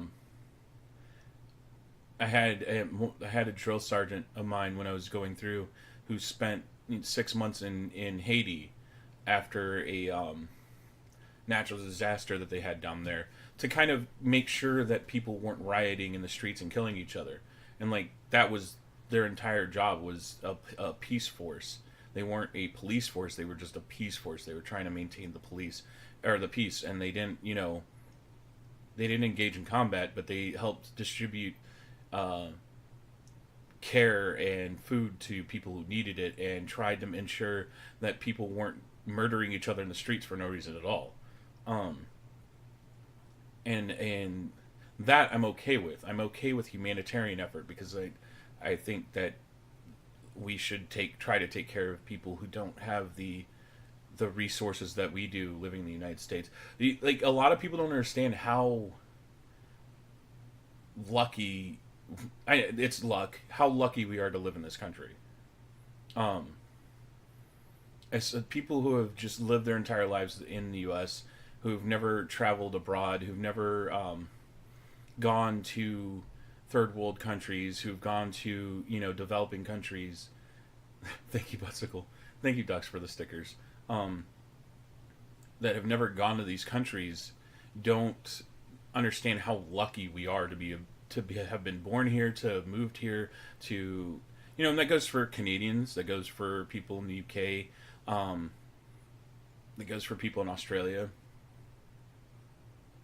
Yeah, no, exactly, Hasras. Regardless of historical circumstances, we're extremely lucky.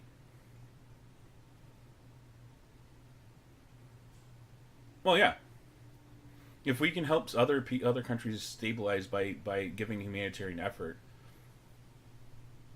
then it does better for our own security. The problem is that then you have people who we we have a tendency as a country to interject ourselves into conflicts that we shouldn't be interjecting ourselves. Um, Something like okay, so in the Balkans in the '90s with Kosovo and Herzegovina and all those areas, that when we went over there, that was kind of necessary because of all the atrocious actions that were happening over there. Yeah, no, we do. We try to push democracy, and we should honestly, we shouldn't try to enforce our democracy on other the democracy and our our democratic republic that we live in now. Then it's one of those things, like it only really works if the people choose it for themselves. Um, I International relations is one of those things that's kind of it's weird because I don't have a I don't have the answer for everything with it. Do I think we should have gone into Iraq? No, I don't think we should have. I don't think we should have gone into Iraq at all. Did we go? Yes, we went into Iraq. Did we have a responsibility to that country after we invaded it and took over to stay a lot longer than we did? Yes, we did.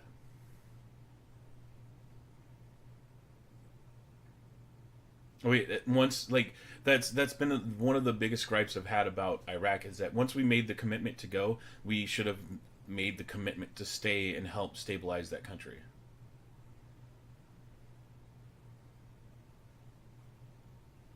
Yeah, no, I completely agree. I don't want to use all of our resources on everybody else. I mean, we still have poor people in this country. We still have people living on the streets. We still have veterans that are waiting years for care for something that should have been taken care of, months ago. We have, people forgotten by the system. We have people in our prison system that are just going through cycles of in and out because they can't help, they don't get enough help on their way out. We have this stuff going on in our own country. So yeah, we should take care of our own country, while we're also trying to help other countries too. And I think that's part of an issue that we have, that one side wants to help, wants to really help people here in this country, and one side really wants to try to help people in other countries, and then you have the majority of people who just want to help people. you know, like you have people that just want to help people. Like I'm all for it, trying to help people. I try to, I need to get more. I need to go back and start volunteering again. I need to go and actually go do that stuff. Do they have mandatory psych evaluations for people who serve? No, they don't.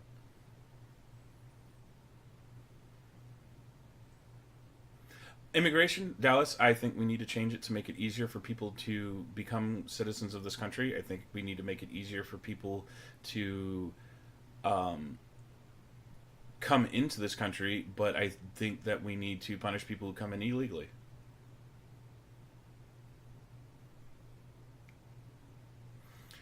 Okay, currently the way to become a citizen in this country costs a lot of time and money. And I'm talking about a lot of time and a lot of money. It's not easy to become a citizen of the country. I also think that the uh, I'm all for people enlisting in the military to get their citizenship, and in fact, it's one of the reasons why we have so many people in our military system right now that are not American citizens.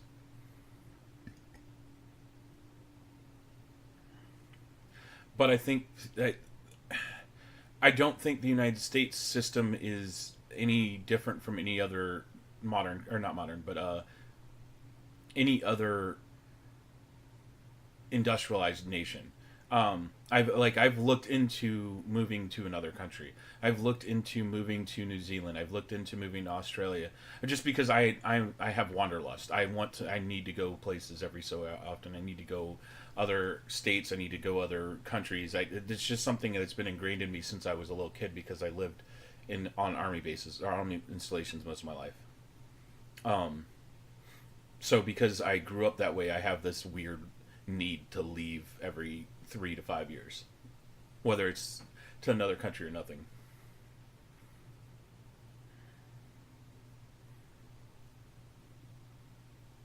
Yeah, it has been hard to become an American. I think it's one of those things. It's like you have to make a choice on who you let into your country. But I think that people are also left to the only the rich can come to this country. And I don't agree with that. I don't think that we should only allow rich people and only allow doctors and you know those kind of people move into this country and become citizens. I think that's inappropriate, and I think that's wrong. I think that that goes against everything that our country stands for. But I don't agree with people coming into this country illegally and breaking the law. And the first thing they do coming into this country is breaking the law of coming into this country illegally. If you can't come in legally, then that's rule number one. Like, you're already breaking the law. Like, I will agree that a lot of illegal immigrants make up a lot of our lower work. The not I don't want to say lower work, but the less skilled work, and a lot of our manual labor is fueled by illegal immigrants. And I understand this, and I understand why, because I mean, companies want to make the highest amount of profit, and what's the highest amount of profit? Pay people under the table.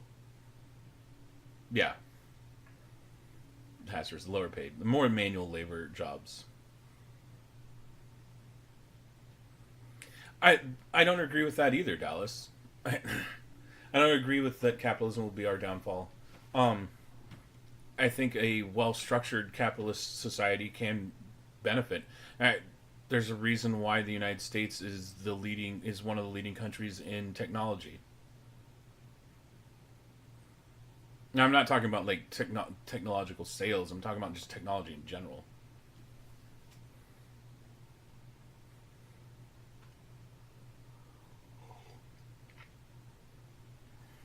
No, I agree with that, Hazardous.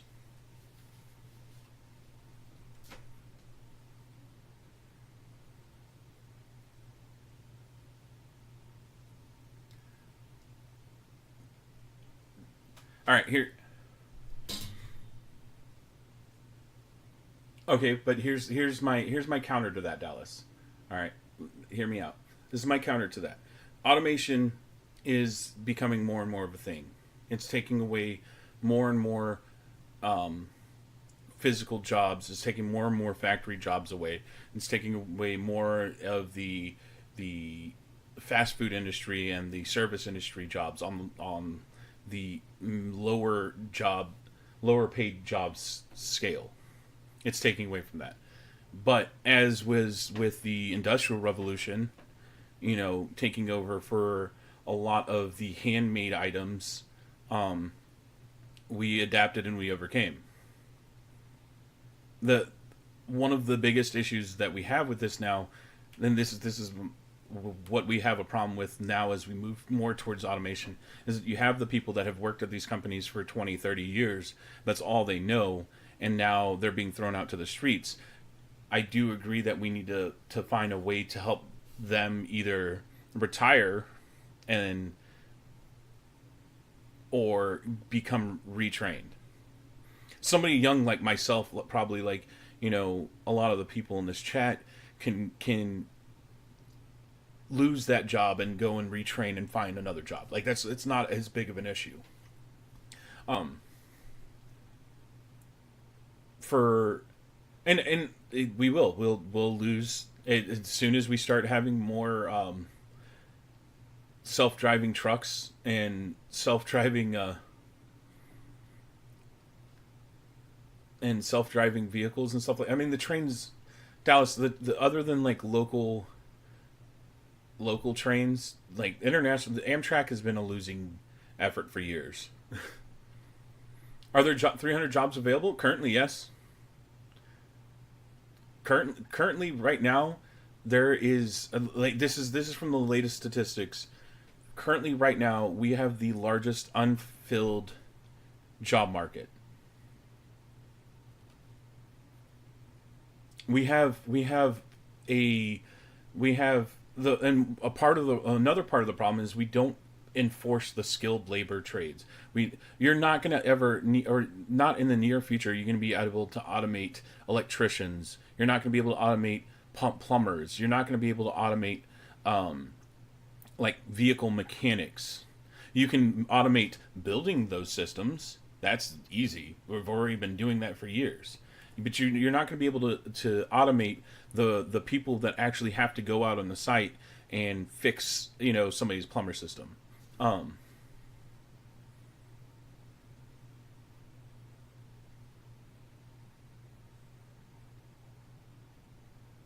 oh, I'm all for that. I'm for keeping as long as it's possible, but we have to as a society um, evolve with our technology. And I think that restraining ourselves because of the potential of losing jobs is retarding any kind of evolution as a society. And like I believe me, Mr. Alice, I would feel for you if you were replaced by a robot. I would. I would empathize with you in your place.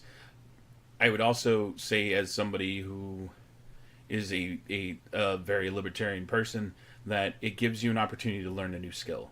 Like, and I'm not attacking you personally. I'm just saying it gives you an opportunity to go and learn something else. And I think that when that happens, I think the company should be responsible for giving you at least a stipend or something. What is Mixer crashing on me over here?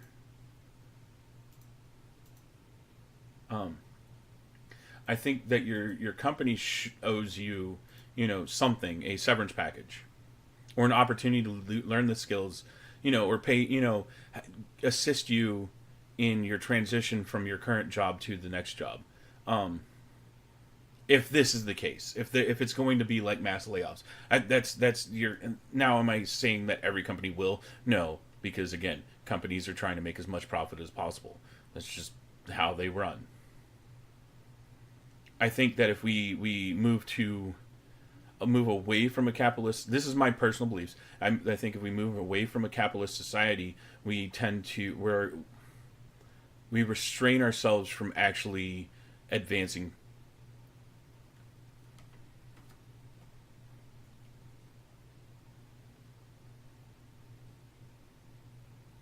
I mean, I could say the same thing about journalists right now, Mr. Dallas. I don't know.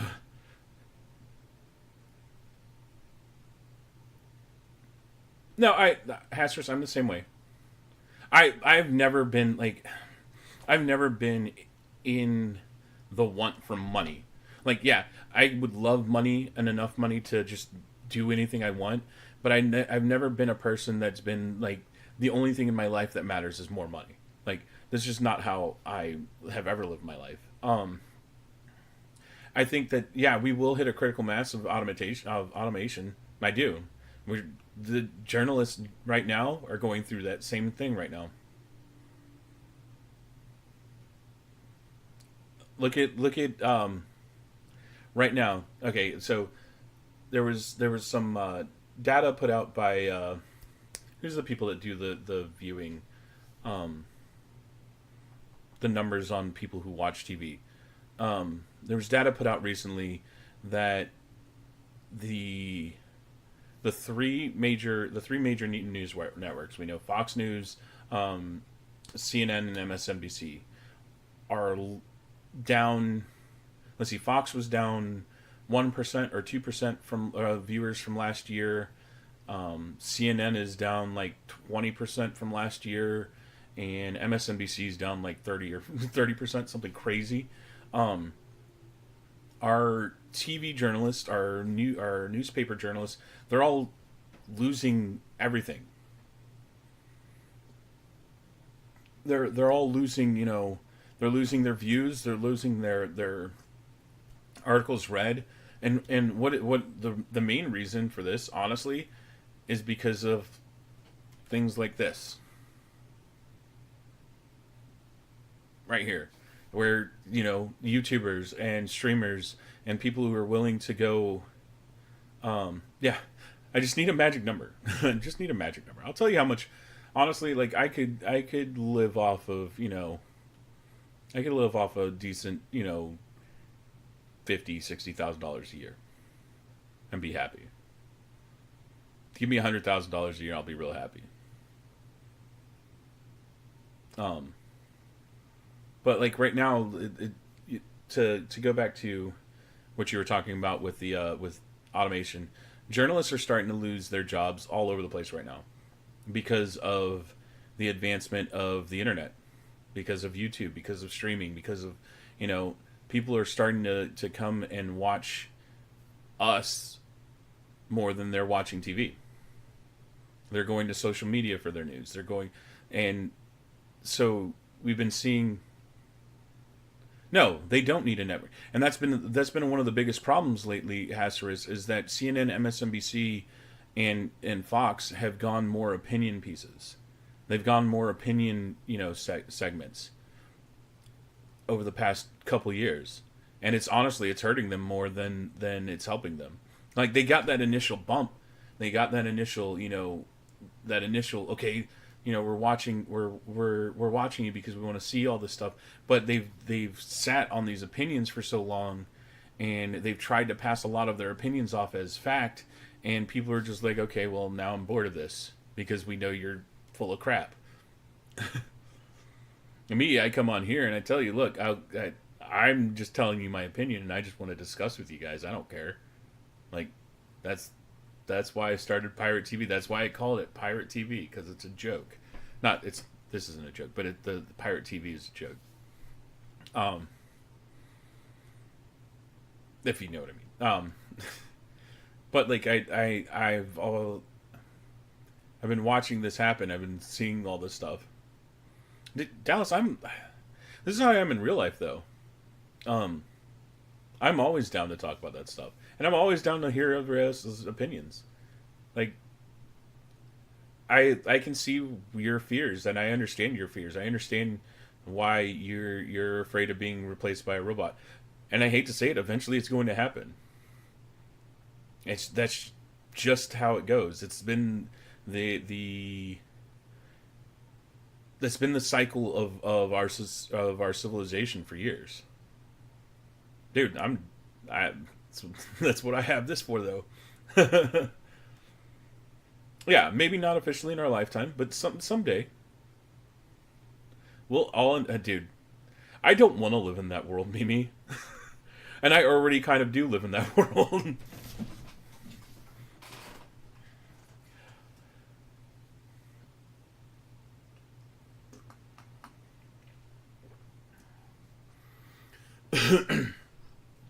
Honestly, Dallas, as somebody who drives every day for at least 2 hours a day,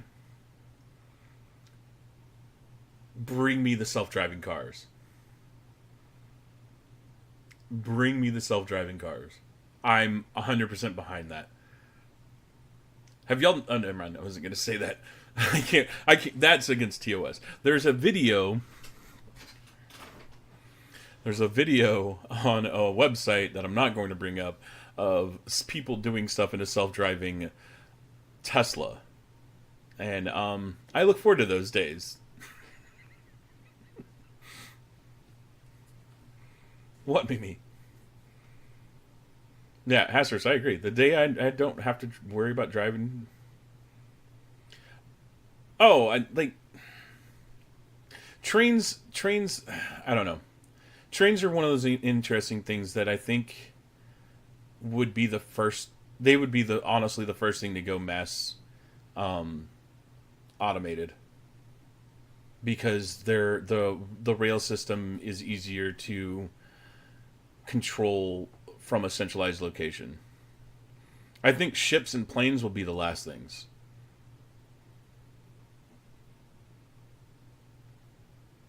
Give me some. I would love a fast rail system. My problem is I don't know if the government can handle it.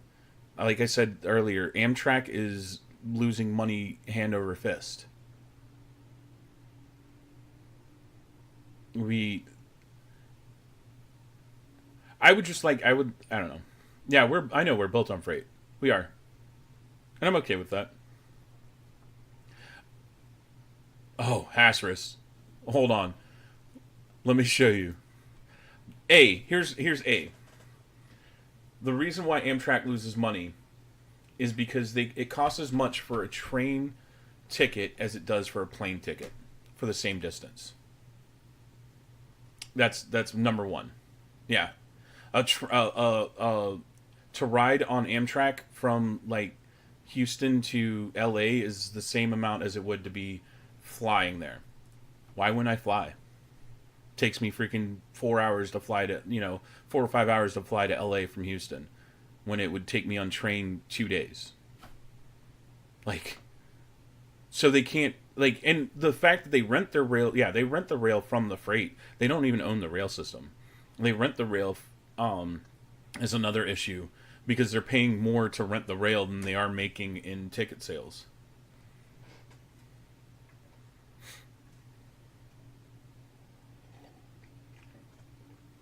So Amtrak loses money all the time. So much. They lose so much money every day. Well, yeah, Mr. Dallas, and that's because their rail system was built for a passenger train first.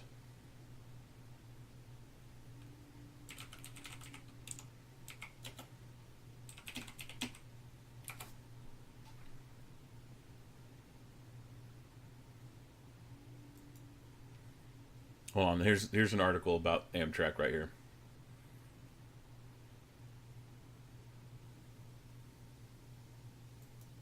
No, I don't want to watch the video.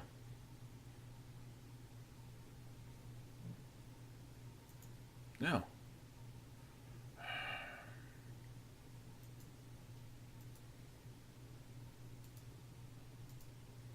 You happy? You happy I disengaged ad blocker?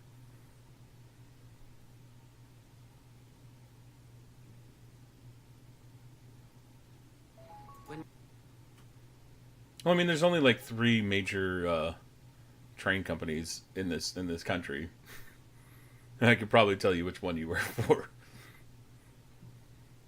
based on where you live. If I knew where you live, I could tell you who you worked for.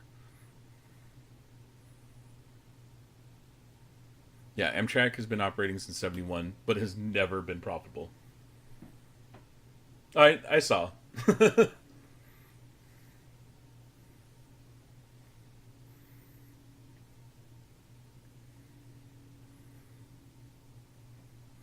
I have buddies that work for BNSF Dallas. Um, yeah, they've been operating since 1971, but have never been profitable. More expensive to take a train than it is to fly.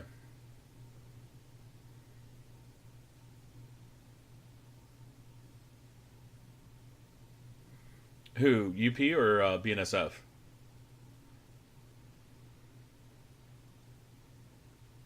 Oh, Amtrak. Oh, yeah, I'll look at that.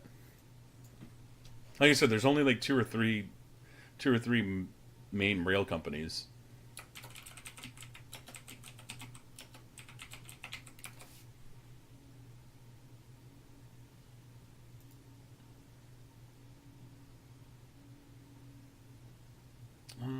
That's not going to be where I want it.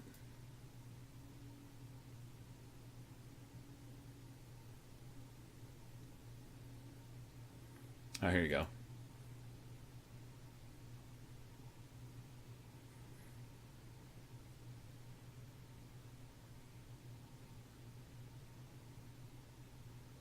Rail service doesn't own many of them. Situation from its Rail Passenger Service Act, when it created largely because railroad companies cannot make passenger rail profit anymore.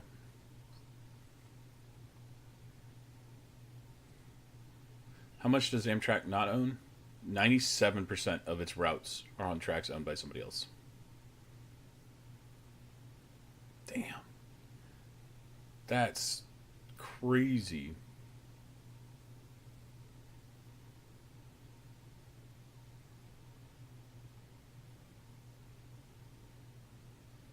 That's insane.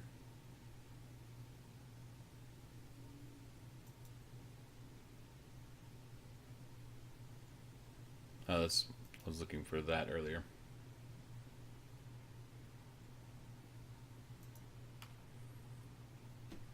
Yeah, it is. It's like trying to start an ISP. It's almost impossible. I mean, it took Google millions of dollars to be able to just move into like three cities. That's it. Three like their Google Fiber is only available in like what I think 10 cities now. Let me see. And a lot of that has to do with antiquated laws on our books from the '70s.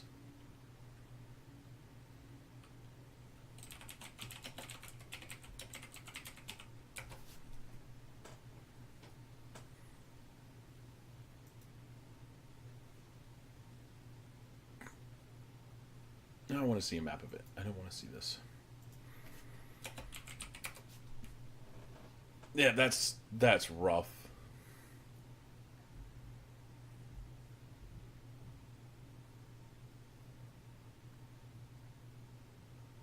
Um, yeah, that's what makes me laugh a lot is the what is this from?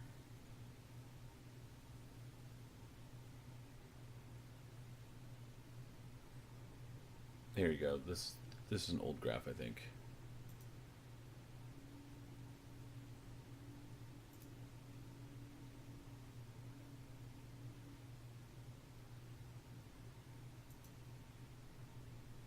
I'm looking for a proper.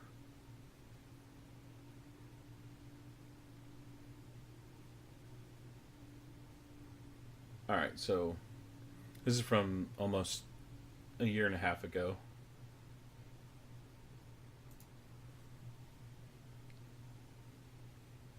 I don't know the difference between WebPass, but currently, like San Diego, up here in Salt Lake, San Antonio or Austin, soon to be San Antonio. This is a year and a half ago. Like this is all the only places that they're up.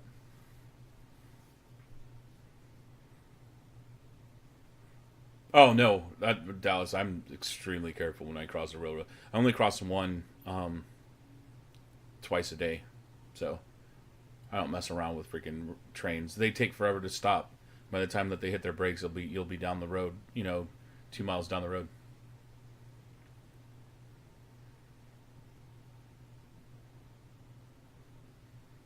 Ugh, so frustrating. Believe me, Hasters, I agree with you, man. Like, there, every city either has only one or two cable or internet providers, and it sucks.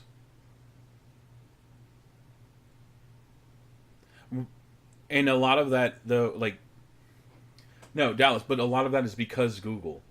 Honestly, um, if it wasn't for Google trying to move into cities, if it wasn't for Google trying to move into cities, AT&T, Comcast, CenturyLink, they wouldn't have ever tried to push up um, fiber. Oh, that's really hazardous. Like, I have regular cable and I get 100.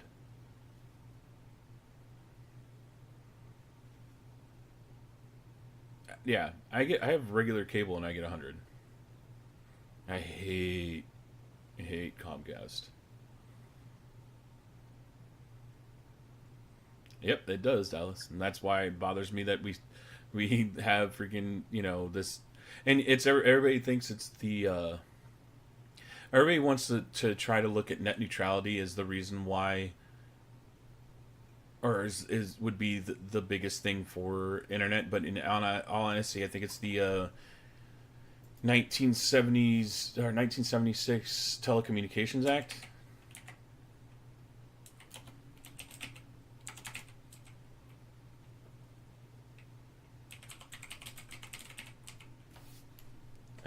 I think it was 76.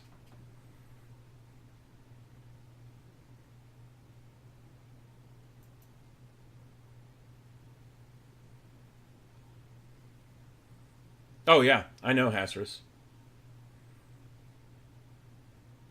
I think it was the 76 one.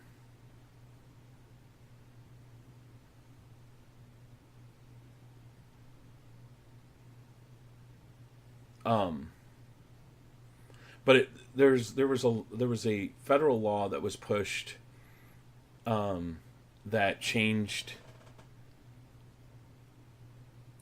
to where only the companies like your cable provider and your telephone provider were the only two companies allowed to lay wire. So those were the only two companies that were allowed to put down wire between your neighborhoods and everything like that. And because of this, that's why we only have two internet providers in cities. Is because of a 40 to 50 year old law.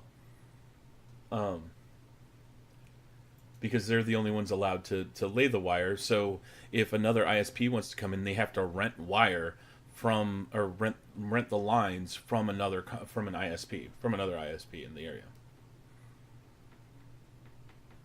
It's so dumb. Oh, but man, have you tried satellite internet? Ugh, it's rough and super expensive. Um, HughesNet, I think last time I looked, HughesNet is one of these satellite internet providers. Does 5 megabits per second for like 75, $80, something like that, something ridiculous. Well, no, I mean it's the satellite is because of the cost to send up satellites. Well, I mean, you're not going to get customers if you're charging freaking $8, $80 for crap internet. But the majority of the cost is because it takes so much money to. I mean, that's why you only have companies like SpaceX, owned by Elon Musk, sending stuff into space. And then you have to it's not just that, but then you have to place your satellite somewhere where it's not going to interfere with the hundreds of other satellites already up there. So it's like it's one of those things, like it's more effort than it's worth to expand that system right now. It'd just be better to expand our current infrastructure as it is and make it easier for other companies to come in and help lower the cost. But again, when you got companies like AT&T and Warner Brothers owning freaking everything and lining the pockets. All right. But that's going to be it for me tonight, guys. We will be back tomorrow. I'm actually thinking about playing Dauntless on stream tomorrow. Oh, I know, Dallas. It's just ridiculousness. Nobody wants to focus on the real issues. Yeah, and it's the shareholders. Oh, definitely the shareholders. I know. I'm a shareholder in companies. I will be back tomorrow for a video game stream of probably Dauntless. Might do Call of Duty. I don't know. It's still up in the air. We're going to do Song Request Saturday. Oh, thank you. Yeah, go ahead. Hasris. But, Hasris, it's cross-platform. Hang out, hurry up, you better take a guess. Thank you for the sparks. Oh, yeah. Thank you so much for the sparks. You can't join a server. What do you mean, Hasris? Oh, yeah. Oh, yeah, dude, like, Yeah. thank you so much for all the sparks. It really does mean a lot. It's, like, even on PC, it takes me freaking, like, 10-15 minutes before I can actually get into a server. But at least it's cross-platform. And they're going to get more servers up in the next couple days. It just released yesterday or the other day. So, it'll get better. I like both of them, so... anyways, so I'll be back tomorrow for Song Request Saturday. Thank you guys for hanging out. Thanks for all the great discussions. We do this every week. Starting next week, though, I might actually do 2 a week. One during the day, during the week, and then one on Friday. I'm going to keep Friday. No, it's fine, Dallas. I understand. So I'll be doing Friday nights are still going to be PieRat TV, but I think I might do one during the day, during the week, during the summer, because I have more time during the summer. So I will see you guys tomorrow night right here, 8 p.m. Central Time for some Dauntless. I hope you all have a wonderful weekend, and I love all of your faces. Good night.